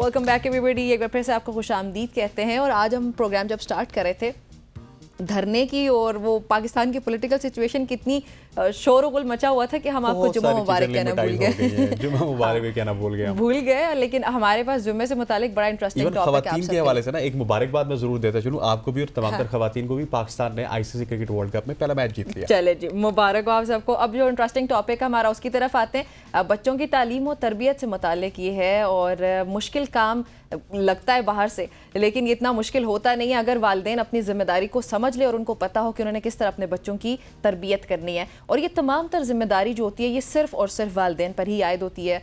वालिदैन अगर इस जिम्मेदारी को सही तरह से, जैसे मैंने पहले कहा, अगर इससे वाकिफ़ हों तो बच्चों की तालीम और तरबियत आसान हो जाए। क्योंकि बच्चे जो, अगर आप देखा जाए ना, तो हमारे मुस्तकबिल के मेहमान होते हैं। यही वो लोग हैं जिन्होंने आगे जाके मुल्क को संभालना होता है। हमारे फ़ख्र के बाइस भी यही बनते हैं, और अल्लाह ना करे कभी किसी के लिए शर्मिंदगी का बाइस बने। सो किस तरह से आप अपने बच्चों की अच्छी तरबियत कर सकते हैं, इस पर बातचीत करने के लिए हमारे साथ कौन मौजूद है? हमारे साथ अबू साद मौजूद है। Thank you so much Abu Saad for joining us. बच्चों का टॉपिक आपने सुन लिया। स्ट्रेट अवे सवाल करूंगा, वक्त थोड़ा सा कम है, आपसे ज़्यादा बातें करनी थी हमने, लेकिन जिस तरह निम्रा ने बताया धरने की वजह से बहुत सारी चीज़ें हम भूल गए। बच्चों के हवाले से, स्पेशली अगर वालिदैन के हवाले से बताएं हमें कि वालिदैन के हुकूक और इस तरह की चीज़ों से बात करते रहते हैं, लेकिन बच्चों के हवाले से वालिदैन की अहम जिम्मेदारियां क्या होती हैं? देखिए, आपने बिल्कुल ठीक फरमाया कि जनरली ना पेरेंट्स के हुकूक के बारे में हमारे यहाँ ज़्यादा बातचीत होती है, विच इज़ इम्पोर्टेंट। इसमें कोई एग्जैजरेशन नहीं है, क्योंकि अल्लाह ताला भी कुरान मजीद में फरमाते हैं वबिलवालिदैन ihसान। लेकिन इसके साथ साथ उलमा ये कहते हैं कि पेरेंट्स के हुकूक बाद में आयद होते हैं, सबसे पहले बच्चों के हुकूक के बारे में सोचना चाहिए। वो कैसे कि पेरेंट्स को चाहिए जो कि वुड बी पेरेंट्स हैं, मिसाल के तौर पे कोई कपल हैं, उनकी शादी होती है and then they are expecting a child for instance, तो उनको उसी वक्त से ही सोचना चाहिए कि हम अपनी आगे आने वाली जनरेशन को क्या बनाना चाहते हैं, हम उनको कैसे देखना चाहते हैं। तो वो जो प्लानिंग है, तो वहां से जो है आप समझ लें कि बच्चों के हुकूक के बारे में जो है वो बात शुरू हो जाती है। और यू नो आई जनरली से दिस स्टेटमेंट कि देखें, being a parent this is something different, और जो पेरेंटिंग है ये बिल्कुल all together different ball game है। हर पेरेंट यानी हर जो माँ बाप होते हैं वो माँ बाप तो होते हैं, लेकिन जो पेरेंटिंग है वो सीखनी पड़ती है अगर आपको नहीं आती। तो अगर बंदा इसको समझ जाए कि अगर अल्लाह ताला ने मुझे इस ब्लेसिंग से नवाजा है, ये नेमत अता फरमाई है और ये मेरे लिए बेस्ट इन्वेस्टमेंट बन सकती है। वो कैसे? वी एज ह्यूमन बीइंग्स, हम लोग ना बहुत सारी इन्वेस्टमेंट्स कर रहे होते हैं, प्लानिंग कर रहे होते हैं कि जी मुझे फलां प्रॉपर्टी में मैंने पैसे डालने हैं, फलां स्टॉक खरीदना है वगैरह वगैरह। The best investment which a person can do is to invest on his child. क्योंकि ये वही जो है बच्चे हैं कि जब आप इस दुनिया से चले जाते हैं और आपके लिए ये सदका जारिया भी बन सकते हैं, एंड ऑन द कॉन्ट्ररी अगर आपने इन्वेस्टमेंट सही नहीं की हुई तो फिर ये प्रॉब्लमेटिक भी बन सकता है। ठीक, अच्छा साथ ये भी बताइएगा कि हमारे यहाँ, मुझे याद है जब मतलब मैं छोटी थी उस टाइम 3 साल के अमूमन बच्चों को दाखिल करवा दिया था स्कूल में नहीं, लेकिन अमूमन यही एज होती थी, 3 साल के बच्चे को स्कूल में दाखिल करवा दिया जाता था। अभी भी अगर पेरेंट्स को देखा जाए तो वो कंफ्यूज हैं। अब 5 से 6 साल के बच्चे जब होता है तब उसको स्कूल भेजते हैं। तो मैं ये पूछना चाह रही हूँ कि what do you think is the ideal age बच्चों के लिए स्कूल में दाखिल होने के लिए? देखिए जी, इसमें बड़ा इख्तिलाफ है।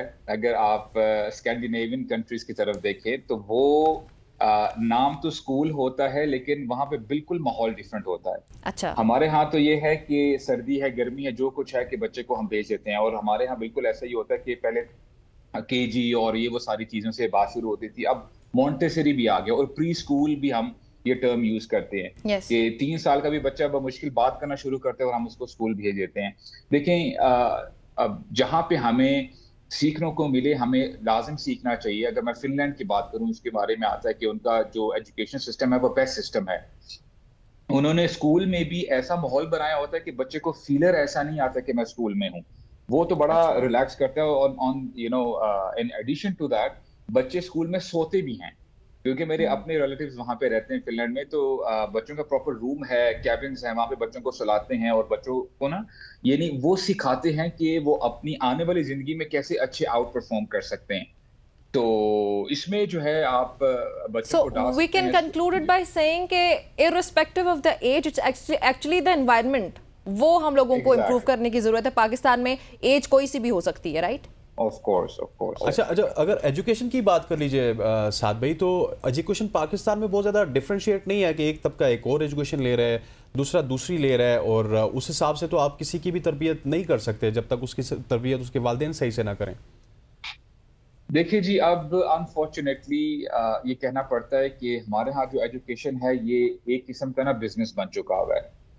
एक ज़माना था कि जो गवर्नमेंटल जो स्कूल्स हैं, इंस्टीट्यूशंस हैं, लोग वहाँ पे बेचे थे, और मुझे इतना वैसे प्रैक्टिकली तो मुझे इतने वो पता नहीं है, लेकिन लोग ये कहते हैं कि इस्लामाबाद में जो गवर्नमेंटल स्कूल्स थे वो बहुत अच्छी एजुकेशन प्रोवाइड करते थे। लेकिन जैसे जैसे आप देखते हैं कि प्राइवेटाइज होता गया, गवर्नमेंट से जो एजुकेशन है वो लेवल कम होता गया, तो फिर जाहिर बात है द मोर यू पे and the more education, the more good education you will get. तो ये जो है जो डिफरेंशिएशन है हमारे यहाँ अनफॉर्चुनेटली हुई है, तो इसमें मैं समझता हूँ कि इसमें बच्चों को इक्वली कंसीडर करना चाहिए, जिसमें गवर्नमेंट को इंटरवीन करना चाहिए, और जो गवर्नमेंटल इंस्टीट्यूशंस हैं, जो गवर्नमेंटल जो भी कैंपसेस हैं, उनको इतना बंदा बेहतर बनाए कि लोग जो है ना इन प्राइवेटाइज जो इंस्टीट्यूशन है वहाँ पे ना भेजे। अच्छा, साथ ये भी बताइएगा कि हमारे यहाँ हम लोग ये तो कहते हैं कि बच्चे की पहली दरसगाह जो है वो माँ की गोद होती है, लेकिन आई डोंट थिंक सो कि खासतौर पे आजकल के दौर में हम लोग इसको समझ रहे हैं, या माएँ जो हैं वो इस बात को असल में अंडरस्टैंड भी करी। मैं यहाँ पे किसी को डिस्करेज नहीं करी, बस क्रिटिकली एक बात को पॉइंट आउट करना चाह रही हूँ ताकि किसी देखने वाले की शायद इस्लाह हो जाए और हमारी भी इस्लाह हो जाएगी। तो क्या स्कूल में बच्चों को दाखिल करवा दे के अपनी जिम्मेदारी हम लोग समझते हैं कि भाई वहाँ पर तालीम और तरबियत हो रही है? ये मेरे ख्याल में, मेरे ओपिनियन में ये दुरुस्त रवैया नहीं होता वालिदैन का। जी बिल्कुल ठीक कह रही है। मुझे बड़ी खुशी है कि आपकी तरफ से ये बात आ रही है, यू बीइंग अ वुमेन माशाल्लाह। देखिए हमारे यहाँ ना हम जनरली जो पेरेंट्स हैं, चाहे वो वालिदा है या वालिद हैं, वो समझ ये लेते हैं, खासकर जो वालिद हैं, कि जी मैंने अगर पैसे खर्च कर लिए हैं और मैंने जो है एक पर्टिकुलर एक अच्छी अमाउंट जो है मैंने अपने बच्चे के ऊपर लगा दी है, तो मेरी रिस्पॉन्सिबिलिटी खत्म हो जाती है, व्हिच इज टोटली रॉन्ग। क्योंकि आपने जैसे तालीम और तरबियत का जो है 2 लफ्ज इस्तेमाल किए हैं, वहां पे ठीक है, सो मच सो के तालीम तो मिल जाएगी, लेकिन तरबियत का एलिमेंट आपको नजर नहीं आता स्कूल्स में। वहां पे बहुत सारी ऐसी चीजें हो रही होती हैं। अब मैं इस्लामाबाद की बात करूं या अगर पाकिस्तान की जनरली बात करूं, हमारे यहाँ ये जो ड्रग एडिक्शन है और किस्म की जो वाइसेस हैं वो बड़ी प्रेवलेंट हैं, राइट। तो उसकी वजह यही है कि हमारे यहाँ फिजिक्स, मैथ्स और केमिस्ट्री, साइंस तो पढ़ाई जाती है, लेकिन अच्छा इंसान बनाने के लिए उसके ऊपर मेहनत नहीं की जाती। और उसकी डेफिनेटली सबसे पहली जो सीढ़ी है वो घर ही है। और मैं आपके साथ एक बड़ी एक कमाल की स्टडी में आपसे शेयर करता हूँ आपके साथ। वो ये कि देखें, जैसे मैंने कहा ना कि जो पहली दर्सगाह है वो यानी घर से शुरू होती है। अब स्टडीज हमें बताती हैं कि जब कोई mother, when she is pregnant for example, अब उस मदर का जो माइंडसेट है, the kind of emotions she has, अगर वो फॉर एग्जांपल उसके एंगर इश्यूज हैं या वो बड़ी डिप्रेस्ड रहती है, उसकी लाइफ अपने हस्बैंड के साथ ठीक नहीं है, तो उसका असर डायरेक्टली उस बच्चे पर भी पड़ता है। तो अब आप इमेजिन करें, अभी तो हम यानी पैदा होके और जो बच्चा 3-4 साल का हो, जो उसकी मैं बात नहीं कर रहा हूं, मैं उस वक्त की बात कर रहा हूं जबकि बच्चा इस दुनिया में नहीं आया। तो डेफिनेटली जो पेरेंट्स हैं वो अफेक्ट करते हैं बच्चों को, इनडायरेक्टली या डायरेक्टली। तो this is very important, this is what we have to realize. अच्छा साद भाई, मुझे ये बताइएगा कि हम डिफरेंट मुल्कों में भी देखते हैं और हमारे यहाँ भी मुझे बताइएगा कि कंपैरिजन करके बताइएगा कि जो पेरेंट्स हैं उनकी भी तरबियत होनी चाहिए, लेकिन अनफॉर्चुनेटली पाकिस्तान में नहीं होती। कि आपने जब शादी करनी है उससे पहले शायद कोई 6-7 महीने का साल का कोर्स होना चाहिए कि आपने अपने शादीशुदा मामलात को, अज़दवाज ज़िंदगी को किस तरह गुजारना है, उसके बाद बच्चों की तरबियत किस तरह करनी है। बाहर के मुल्कों में ऐसा होता है या नहीं होता, और पाकिस्तान में किसी ने स्टार्ट किया इस तरह का काम? पाकिस्तान में तो ऐसा देखें, मैं आपको ऑनेस्टली बताऊं, बाहर के मुल्कों में भी ऐसा कोई वहां पे रिहर्सल नहीं करवाई जाती है, कोई उनको नहीं दी जाती, क्योंकि बाहर तो बहुत ज्यादा मसले मसाइल हैं। बाहर जो एक तो जो फैमिली निज़ाम है, सिस्टम है, वो दरम भरम हो चुका है। और if I am not exaggerating, more than 50 to 60% वहां पे डाइवोर्स रेट्स हैं, जिससे डायरेक्टली इम्पैक्ट बच्चों पे पड़ता है। तो हम उसकी तो बात नहीं कर रहे वेस्ट की, लेकिन जब हम पाकिस्तान की बात करते हैं या मुस्लिम कंट्रीज की बात करते हैं, देखिए हमें हमारे रब ने सब कुछ क्लियरली बता दिया हुआ है what we have to do. और अल्लाह ताला ने तो कुरान मजीद नाजिल किया है और नबी करीम सल्लल्लाहु अलैहि वसल्लम की पर्सनालिटी हमारे सामने है, और हमारे दीन में कोई ऐसी चीज नहीं है जिसके बारे में हमें गाइड ना किया हो, बताया ना गया हो। या यहाँ तक कि इमेजिन करें कि एक जियो आता है एक सहाबी के पास, सलमान फारसी रजी अल्लाह अन्हु, और वो थोड़ा सा ना मौकरी के जो है मिजाज में कहता है कि यार तुम्हारा दीन बड़ा अजीब है, तुम्हारे नबी तुम्हें तो बताते हैं कि बाथरूम में कैसे जाना है, उसके एटिकेट्स वगैरह। ये तो मैं समझता हूँ कि सलमान फारसी रजी अल्लाह अन्हु उन्होंने तो इसको ऑन किया और कहा ये तो बहुत अच्छी बात है कि हमारे नबी ने ये जो छोटी छोटी चीजें हैं जिनको हम हो सकता है कि जहन में ना लेके आए, वो तक जो है हमारी रहनुमाई करते हैं कि when you have to enter the washroom, आपने लेफ्ट फुट के साथ एंटर होना है और आपने क्या दुआ पढ़नी है, निकलना कैसे, वगैरह वगैरह। तो हमारा दीन अल्हम्दुलिल्लाह हमें हर चीज के बारे में गाइड करता है, और खासकर जहाँ के बच्चों की तरबियत के बारे में आती है बात, तो आपको तो यानी इतना लिटरेचर मिलता है। तो what we have to do is कि हमें we have to get back to our दीन। हमें इस्लाम को पढ़ना चाहिए, चाहे वो पेरेंट्स हैं, बच्चे हैं, और इसमें टीचर्स का भी रोल प्ले होता है। बल्कि मैं समझता हूँ कि पूरी सोसाइटी में जितने भी एल्डर्स हैं, यानी जो गार्डियंस हैं, रिश्तेदार हैं, उनको चाहिए कि मिल के जो है इस अपने इन्वायरमेंट को, इस सोसाइटी को बेहतर बनाएं और बच्चों को वो बनाएं जैसे वो देखना चाहते हैं। थैंक यू सो मच साद, आप हमारे साथ मौजूद हैं। इंशाल्लाह आपसे आइंदा भी इंटरेक्शन रहेगा, तमाम तरह हवालों से गुफ्तगू रहेगी। बिल्कुल ऐसे ही है जी। ये थी हमारी आज की सुखी सोच। आई होप सो आपको पसंद आई होगी, और आप सब में से, चलो सब ने ना सही, लेकिन किसी ने कुछ ना कुछ ज़रूर सीखा होगा। हमने भी बहुत कुछ सीखा। आपसे इजाज़त चाहते हैं, नेक्स्ट वीक मंडे को आपसे मुलाकात होती है। तब तक आप सब ने अपना और अपनों का भी बहुत सा ख्याल रखिएगा। इजाज़त दीजिए, अल्लाह हाफ़िज़।